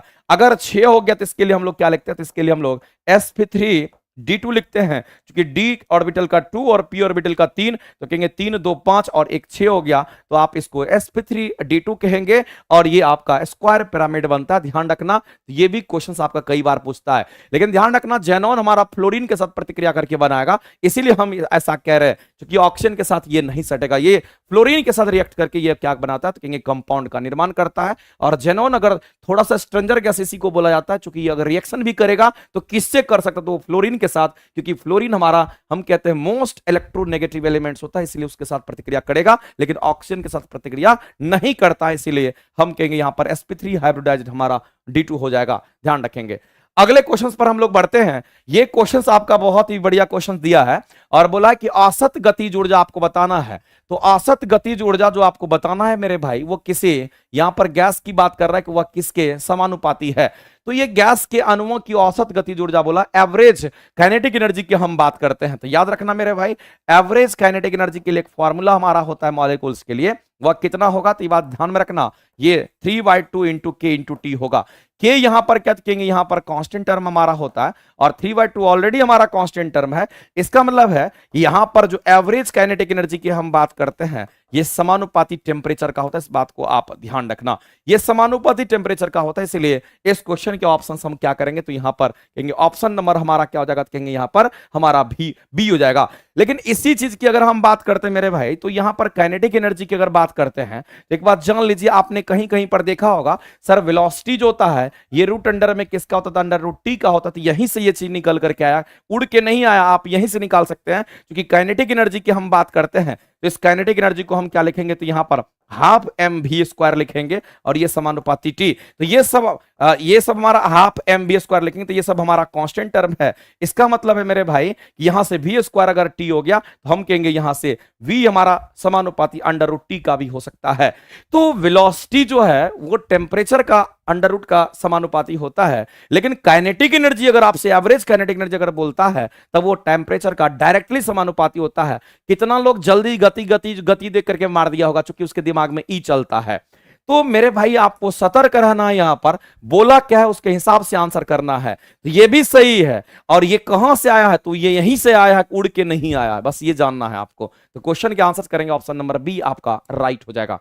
अगला बोला है कि तीव्र गति से अगर किसी में डिफ्यूजन होगा, तो जाहिर सी बात गैस के मॉलिक्यूल्स हमारे उनके बीच मॉलिक्यूल्स के बीच में जो बल लगता है वो बहुत वीक होता है, इसलिए उनका डिफ्यूजन बहुत फास्ट होता है। तो गैसों का डिफ्यूजन बहुत ही फास्ट होता है, ठोस का सबसे कम होता है। अगला मेरे भाई दे रखा है कि वर्गीकरण अगर बताया गया परमाणु द्रव्यमान के आधार पर बताया गया, तो मौसले की बात करेंगे तो परमाणु संख्या जिसमें मौसले होगा हमारा आंसर नहीं होगा, आंसर करेंगे डोवेर्नायर, न्यूलैंड्स, मेडलिफ। तो याद रखना हमारा पीरियोडिक टेबल भी परमाणु संख्या के आधार पर, बढ़ते हुए परमाणु संख्या के आधार पर सजाया हुआ है, जिसमें 118 तत्वों को सजाया गया है। और मौसले भी यही बोले थे, लेकिन मेडलिफ, डोवेर्नायर, न्यूलैंड्स ये सब हमारा परमाणु द्रव्यमान के आधार पर बताया था। तो मौसले जहां है उसको काट देंगे, ये परमाणु संख्या के आधार पर पूछा है, परमाणु इसीलिए कहेंगे ऑप्शन नंबर हमारा अगर हम लोग सोल्डर की बात करते हैं तो सोल्डरिंग के बारे में आप जानते होंगे, जब आप देखते हो रेडियो टीवी वगैरह लोग ठीक करता है ये, तो उस समय आप देखते होंगे कि बहुत जल्दी बहुत कम ही तापमान पर वो पिघल जाता है और उसको छोटे छोटे इलेक्ट्रॉनिक डिवाइस में छोटे छोटे पार्ट्स होते हैं उसको चिपकाया जाता है। तो यहां पर मामला आता है सोल्डरिंग का। तो सोल्डर हमारा क्या है मेरे भाई, तो कहेंगे वो हमारा ज्वाइंट्स बनाता है। और ध्यान रखना अगर हम सोल्डरिंग की बात करते हैं तो ये हमारा एक प्रकार का एलॉय होता है। अगर यहां पर हम सोल्डर की बात करते हैं, याद रखना मेरे भाई ये हमारा लेड और टीन का मिश्र धातु होता है, लेकिन इसमें टीन ज्यादा यूज करते हैं, लगभग 70% टीन होगा और लेड कितना तो लगभग 30% हमारा होता है। लेकिन याद रखना मेरे भाई कि अगर हमारा यहां पर टीन 70% इस्तेमाल होता है, क्योंकि टीन की जो गलनांक होती है इसका गलनांक निम्न होता है, इसलिए इसको यूज करते हैं। इसका गलनांक कैसा होता है, कहेंगे इसका गलनांक यहां पर निम्न होता है, इसलिए टीन को हम लोग प्रीफर करते हैं और इजी वे में वो गल करके चिपका देता है। तो ध्यान रखना है आपको। तो लेड और टीन का तो मिश्र धातु होगा, तो लेड हमारा 30 होगा, टीन हमारा ज्यादा होगा, इसलिए आंसर करेंगे ऑप्शन नंबर बी आपका कहीं ना कहीं यहां पे राइट हो जाएगा। चलते हैं अगले क्वेश्चन की तरफ हम लोग बढ़ते हैं। और आपके सामने एक कंपाउंड दे रखा है, इस कंपाउंड का स्ट्रक्चर जब तक नहीं बनाओगे तब तक आपके क्वेश्चंस नहीं बनेंगे। तो बिना स्ट्रक्चर का ये क्वेश्चंस नहीं बनेगा। इसके स्ट्रक्चर अगर बनाने होंगे मेरे भाई तो याद रखना, एक हमारा क्या तो कहेंगे यहां पर सल्फर है और इससे जुड़ा हुआ हमारा ऑक्सीजन यहां पर हो गया। फिर हमारा क्या होगा मेरे भाई, तो हम कहेंगे यहां पर हमारा यहां पर सल्फर होगा, फिर हमारे पास यहां पर क्या होगा, कहेंगे यहां पर हमारा ऑक्सीजन होगा। यहां भी हमारा क्या होगा, कहेंगे यहां पर हमारा डबल बॉन्ड के साथ ऑक्सीजन होगा, फिर हमारा डबल बॉन्ड के साथ ऑक्सीजन होगा। ये ऐसे ही कंपाउंड हमारा बनेंगे और जहां जहां सल्फर है वहां पर डबल बॉन्ड का कंपाउंड हमारा इस तरह से देखने को मिलेगा। तो यहां पर भी डबल बॉन्ड हो, यहां पर भी डबल बॉन्ड हो। तो ये जो आपको कंपाउंड दिख रहा होगा मेरे भाई, मैंने यहां पर S3 कितने S हैं तो आप यहां पर देख लीजिए, 2 S यहां पर, 1 S यहां पर, S3 हो गया। कितने ऑक्सीजन है तो 1 2 3 4 5 6 7 8 9 ऑक्सीजन है। आपसे बोला गया कि ये जो हमारा एक स्ट्रक्चर दे रखा है उसमें ये बताइए कि SS बंध कहीं पर दिख रहा है क्या? S और O S O S O S O S O S O S O, कहीं पर SS का कोई डायरेक्ट बॉन्ड नहीं है, इसलिए SS बॉन्ड की संख्या कितनी होगी तो कहेंगे यहां पर 0 हो जाएगा। SS बॉन्ड की संख्या कितनी होगी तो यहां पर 0 हो जाएगा कहीं पर भी, चूंकि ये स्ट्रक्चर जब तक पता नहीं रहेगा तब तक आप बना नहीं सकते हैं। आगे बढ़ते हैं। अगला क्वेश्चन आपका दे रखा है, इसमें कुछ त्रुटि हमको लग रहा है ऐसा कि इस क्वेश्चन में कुछ कहीं ना कहीं त्रुटि है। एक बार इस क्वेश्चन के आंसर करके आप सभी लोग बताएंगे। कह रहा निम्नलिखित में से कौन सा कथन सही नहीं है? तो इथेनॉल की बात करते हैं, इसको हम लोग इथाइल अल्कोहल जो कि हमारा शराब होता है वो रूम टेम्परेचर पर लिक्विड फॉर्म में होता है, ये बिल्कुल सही बात है। तरल होता है, तरल मतलब लिक्विड होता है, ये हमारा कमरे के तापमान रूम टेम्परेचर पर होता है। इथेनॉल को सामान्यतः अल्कोहल भी कहते हैं, ये भी सही है। इथेनॉल पानी में घुलता नहीं है, ये भी सही है, क्योंकि इथेनॉल का जो घनत्व होता है वो हमारा कितना तो 700 समथिंग होता है, याद रखना। लेकिन पानी का घनत्व क्या तो 1000 होता है। तो घनत्व कम होने के कारण अल्कोहल ऊपर पानी नीचे हो जाता है। जिस समय अल्कोहल में पानी मिलाया जाता है तो उस समय वो घुल जाता है, लेकिन थोड़ा देर तक जब छोड़ दीजिएगा तो अल्कोहल ऊपर पानी नीचे हो जाता है, क्योंकि अल्कोहल का घनत्व कम होता है। इस बात को ध्यान रखना। तो ये भी सही है। इसका मतलब गलत अगर कोई होगा तो हम कहेंगे ये हमारा गलत हो जाएगा, ऑप्शन सी होना चाहिए था इस क्वेश्चन का राइट आंसर। उसमें आयोडीन नहीं मिलाते हैं। अगला निम्नलिखित में से किसकी उपस्थिति कारण पादप कोशिका को प्राणी कोशिका यानी कि एनिमल सेल जो हमारा होते से अलग पहचानते हैं? क्योंकि एनिमल सेल में कोशिका भित्ति नहीं होता है, जबकि प्लांट सेल में कोशिका भित्ति होता है। ये बात सभी को पता होना चाहिए। आगे बढ़ते हैं, अगला क्वेश्चन हम लोग देखते हैं, लेकिन यहां पर एक दो बात और हम देखना चाहेंगे मेरे भाई। कोशिका भित्ति की बात करते हैं, सेल वॉल की बात करते हैं, हरित लवक कोशिका झिल्ली हो गया, केंद्रक हो गया, ये सब हमारा देखने को मिल रहा है। तो प्लांट सेल में हम कहेंगे कि पादप कोशिका को प्राणी कोशिका से पहचाना जाता है, तो हम कहेंगे वो सेल वाली हमारा होगा। आगे चलते हैं। इनमें से उत्तक हमारा प्रचुर मात्रा में वसा का संग्रहित करता है, तो एडिपोज टिश्यू हो जाएगा, जिसको हम लोग वसा उत्तक के नाम से हम लोग जानते हैं। अगला हमारा एक हमारे पास यहां पर दे रखा है कि अगर दो जनक की बात करते हैं और ब्लड ग्रुप रुधिर की बात करते हैं AB है, तो उनके बच्चे कैसे होंगे? यानी कि पेरेंट्स में माता पिता दोनों का अगर ब्लड ग्रुप AB होगा तो उसके बच्चे A B या AB हमारा होगा। तो कहेंगे इस क्वेश्चन के आंसर क्या करेंगे तो ऑप्शन नंबर हमारा B कहीं ना कहीं राइट हो जाएगा। नेक्स्ट, डीऑक्सीनेटेड जो हमारा ब्लड होता है, डीऑक्सीनेटेड रुधिर में हमारा किस में आता है? तो आप देखिए बायां आलिंद बायां नीले, दायां आलिंद दायां नीले। मेरे भाई एक बात जान लेना कि बायां आलिंद बायां नीले की अगर हम बात करते हैं तो डीऑक्सीनेटेड ब्लड, जिसका हम कहने का मतलब उसमें ऑक्सीजन नहीं होगा, कार्बन डाइऑक्साइड होगा। तो हमारे ये हार्ट चैम्बर होते हैं और हार्ट चैम्बर में अगर देखिएगा तो ब्लड का जो फ्लो होता है वो हमारा कुछ इसी तरीके से होता है। एक्चुअली में ये हमारा क्या होता है कि यहाँ पर ब्लड होता है, और सॉरी ये हमारा क्या तो हार्ट होता है। इसमें 4 गो चैम्बर होता है, right auricle, right ventricle, left auricle और फिर हमारा क्या होता है यहाँ पर लेफ्ट वेंट्रिकल। अब जाहिर सी बात है कि इसके अंदर ब्लड का फ्लो होगा तो ब्लड हमारा इंटर करता है, अभी तक CO2 लेके जा रहा है और CO2 लेकर के यहां तक हमारा पहुंचा। इसके बाद सीधा ये पहुंच जाता है कहां पे, तो लंग्स में जाता है। इसका मतलब अभी भी ये CO2 लेके जाएगा और यहां से जब निकलेगा तो O2 लेकर के फिर इसमें आएगा, O2 लेकर के आएगा और फिर पूरे हमारे बॉडी में फैलता है। तो जो ऑक्सीजन के साथ है ये ऑक्सीनेटेड ब्लड है, और डीऑक्सीनेटेड ब्लड कहने का मतलब है जो हमारा ऑक्सीजन के साथ नहीं है, जो कार्बन डाइऑक्साइड के साथ है। इसका मतलब बायां आलिंद और बायां नीले नहीं होगा, क्योंकि बायां आलिंद बायां नीले इसलिए नहीं होगा मेरे भाई कि बायां आलिंद में जब आया तो ऑक्सीजन लेके आया, नीले में भी जब आया तो यहां पर ऑक्सीजन लेकर के आया। ये दोनों ऑप्शन हमारा नहीं होगा। अब दायां आलिंद और दायां नीले यहां पर होना है, तो बताइए मेरे भाई कि इसमें से कौन सा आंसर होगा। तो आप कहेंगे यहां पर इस क्वेश्चन का आंसर ऑप्शन नंबर ए और बी ये दोनों होने की संभावना है, लेकिन यहां पर कह रहा है डीऑक्सीनेटेड ब्लड की बात करें। इसका मतलब है यहां से जब निकलेगा तो वो ऑक्सीनेटेड हो जाएगा, इसका मतलब इसी को प्रीफर करेंगे, तो कहेंगे यहां पर दायां नीले हमारा राइट आंसर जाएगा, इसलिए बी ऑप्शन करेक्ट करेंगे। अगला है कि द्विदलीय पद्धति, ये कहां से आ गया, यूएसए में हमारा यूज होता है। टू पार्टी सिस्टम तो यूएसए में यूज होता है, आपको पता भी होना चाहिए। कह रहा है कि इनमें से कौन सी ग्रंथि हार्मोन निर्माण से संबंधित है मेरे भाई। तो हार्मोन का तो हम बात करते हैं अश्रु ग्रंथि से, हम कहते हैं एंजाइम्स निकलता है, आपको पता होना चाहिए। तो अंतःस्रावी ग्रंथि आप मार दीजिए, एंडोक्राइन ग्लैंड की बात करते हैं, इससे हमारा हार्मोन का सिक्रेशन होता है। और जो बाह्यस्रावी ग्रंथि होता है सही से एंजाइम का सिक्रेशन होता है। तो इसमें जितने भी और दूसरा दे रखा है वो सभी के सभी बाह्यस्रावी ग्रंथि है। ये सभी के सभी की अगर हम बात करते हैं मेरे भाई, तो ये एंजाइम को सिक्रेट करता है। ये किसको सिक्रेट करता है, तो ध्यान रखना ये सब एंजाइम सिक्रेट करता है। और अगर कोई एंजाइम सिक्रेट करता है इसका मतलब है कि वह हमारा बाह्यस्रावी ग्रंथि कहलाता है। ये कैसी ग्रंथि होगी तो जान लेना, ये हमारा बाह्यस्रावी ग्रंथि कहलाता है। और अंतःस्रावी ग्रंथि से क्या निकलता है, तो याद रखना मेरे भाई हार्मोन का सिक्रेशन होता है। इससे क्या निकलेगा, तो कहेंगे यहां से हार्मोन का सिक्रेशन यहां से होता है, इस बात को ध्यान रखना। इसीलिए कहेंगे ऑप्शन नंबर हमारा डी करेक्ट हो जाएगा। और पेंक्रियाज हमारा दोनों तरह से काम करता है। अगर अलैंगिक प्रजनन की बात करता है यानी एसेक्सुअल रिप्रोडक्शन की बात करते हैं, तो एक ही बात जान लीजिए मेरे भाई कि एसेक्सुअल रिप्रोडक्शन में भिन्नताएं नहीं आती है, समानताएं रहती है। जब बाइसेक्सुअल या फिर हम कहते हैं जब सेक्सुअल रिप्रोडक्शन होता है तो मेल फीमेल अलग अलग होते हैं और उनके गुणसूत्र के कारण बच्चे वगैरह या फिर आप देखेंगे तो उसमें भिन्नताएं ज्यादा आती है। तो अलैंगिक प्रजनन में आपसे अगर पूछेगा कि लैंगिक प्रजनन से क्यों भिन्न है, तो आप कहेंगे मेरे भाई कि नए जीव के जनक के जो माता पिता के वह समान ही होंगे, तो नए जीव जो होंगे वह माता पिता के समान होंगे। अलैंगिक में डिफरेंस नहीं आता है, किसमें आता है, तो लैंगिक में आता है। अगला है कि कौन सी खाद्य श्रृंखला की बात करते हैं, इसको हम लोग फूड चेन के बारे में बात करते हैं, कौन सा हमारा सही है। तो यहां पर पादप है, उसके बाद टिड्डा है, उसके बाद पक्षी है। ये अलग अलग होना चाहिए था, एक में मिला दिया है। तो यहां पर देखो अगर मेरे भाई बात करते पादप का, तो पादप की बात करते तो प्लांट वगैरह आ गया, हरे पेड़ पौधे हमारा प्रोड्यूसर होता है, उत्पाद होता है, और उसको खाने वाला कीट होगा। तो इसको खाने वाला कीट होगा तो टिड्डा हमारा क्या, तो कहेंगे कीट की श्रेणी में आता है, उसको खाने वाला फिर पक्षी है। यही हमारा क्या, तो यहां पर राइट आंसर हो जाएगा। क्योंकि हम सभी लोग जानते हैं कि अगर हम प्रोड्यूसर की बात करते हैं, सबसे पहला हमारा क्या होता है, प्रोड्यूसर होता है। और प्रोड्यूसर को खाने वाला कौन सा, तो कहेंगे प्राइमरी कंज्यूमर होता है। इसको खाने वाला सेकेंडरी कंज्यूमर, इसको खाने वाला टर्सरी कंज्यूमर।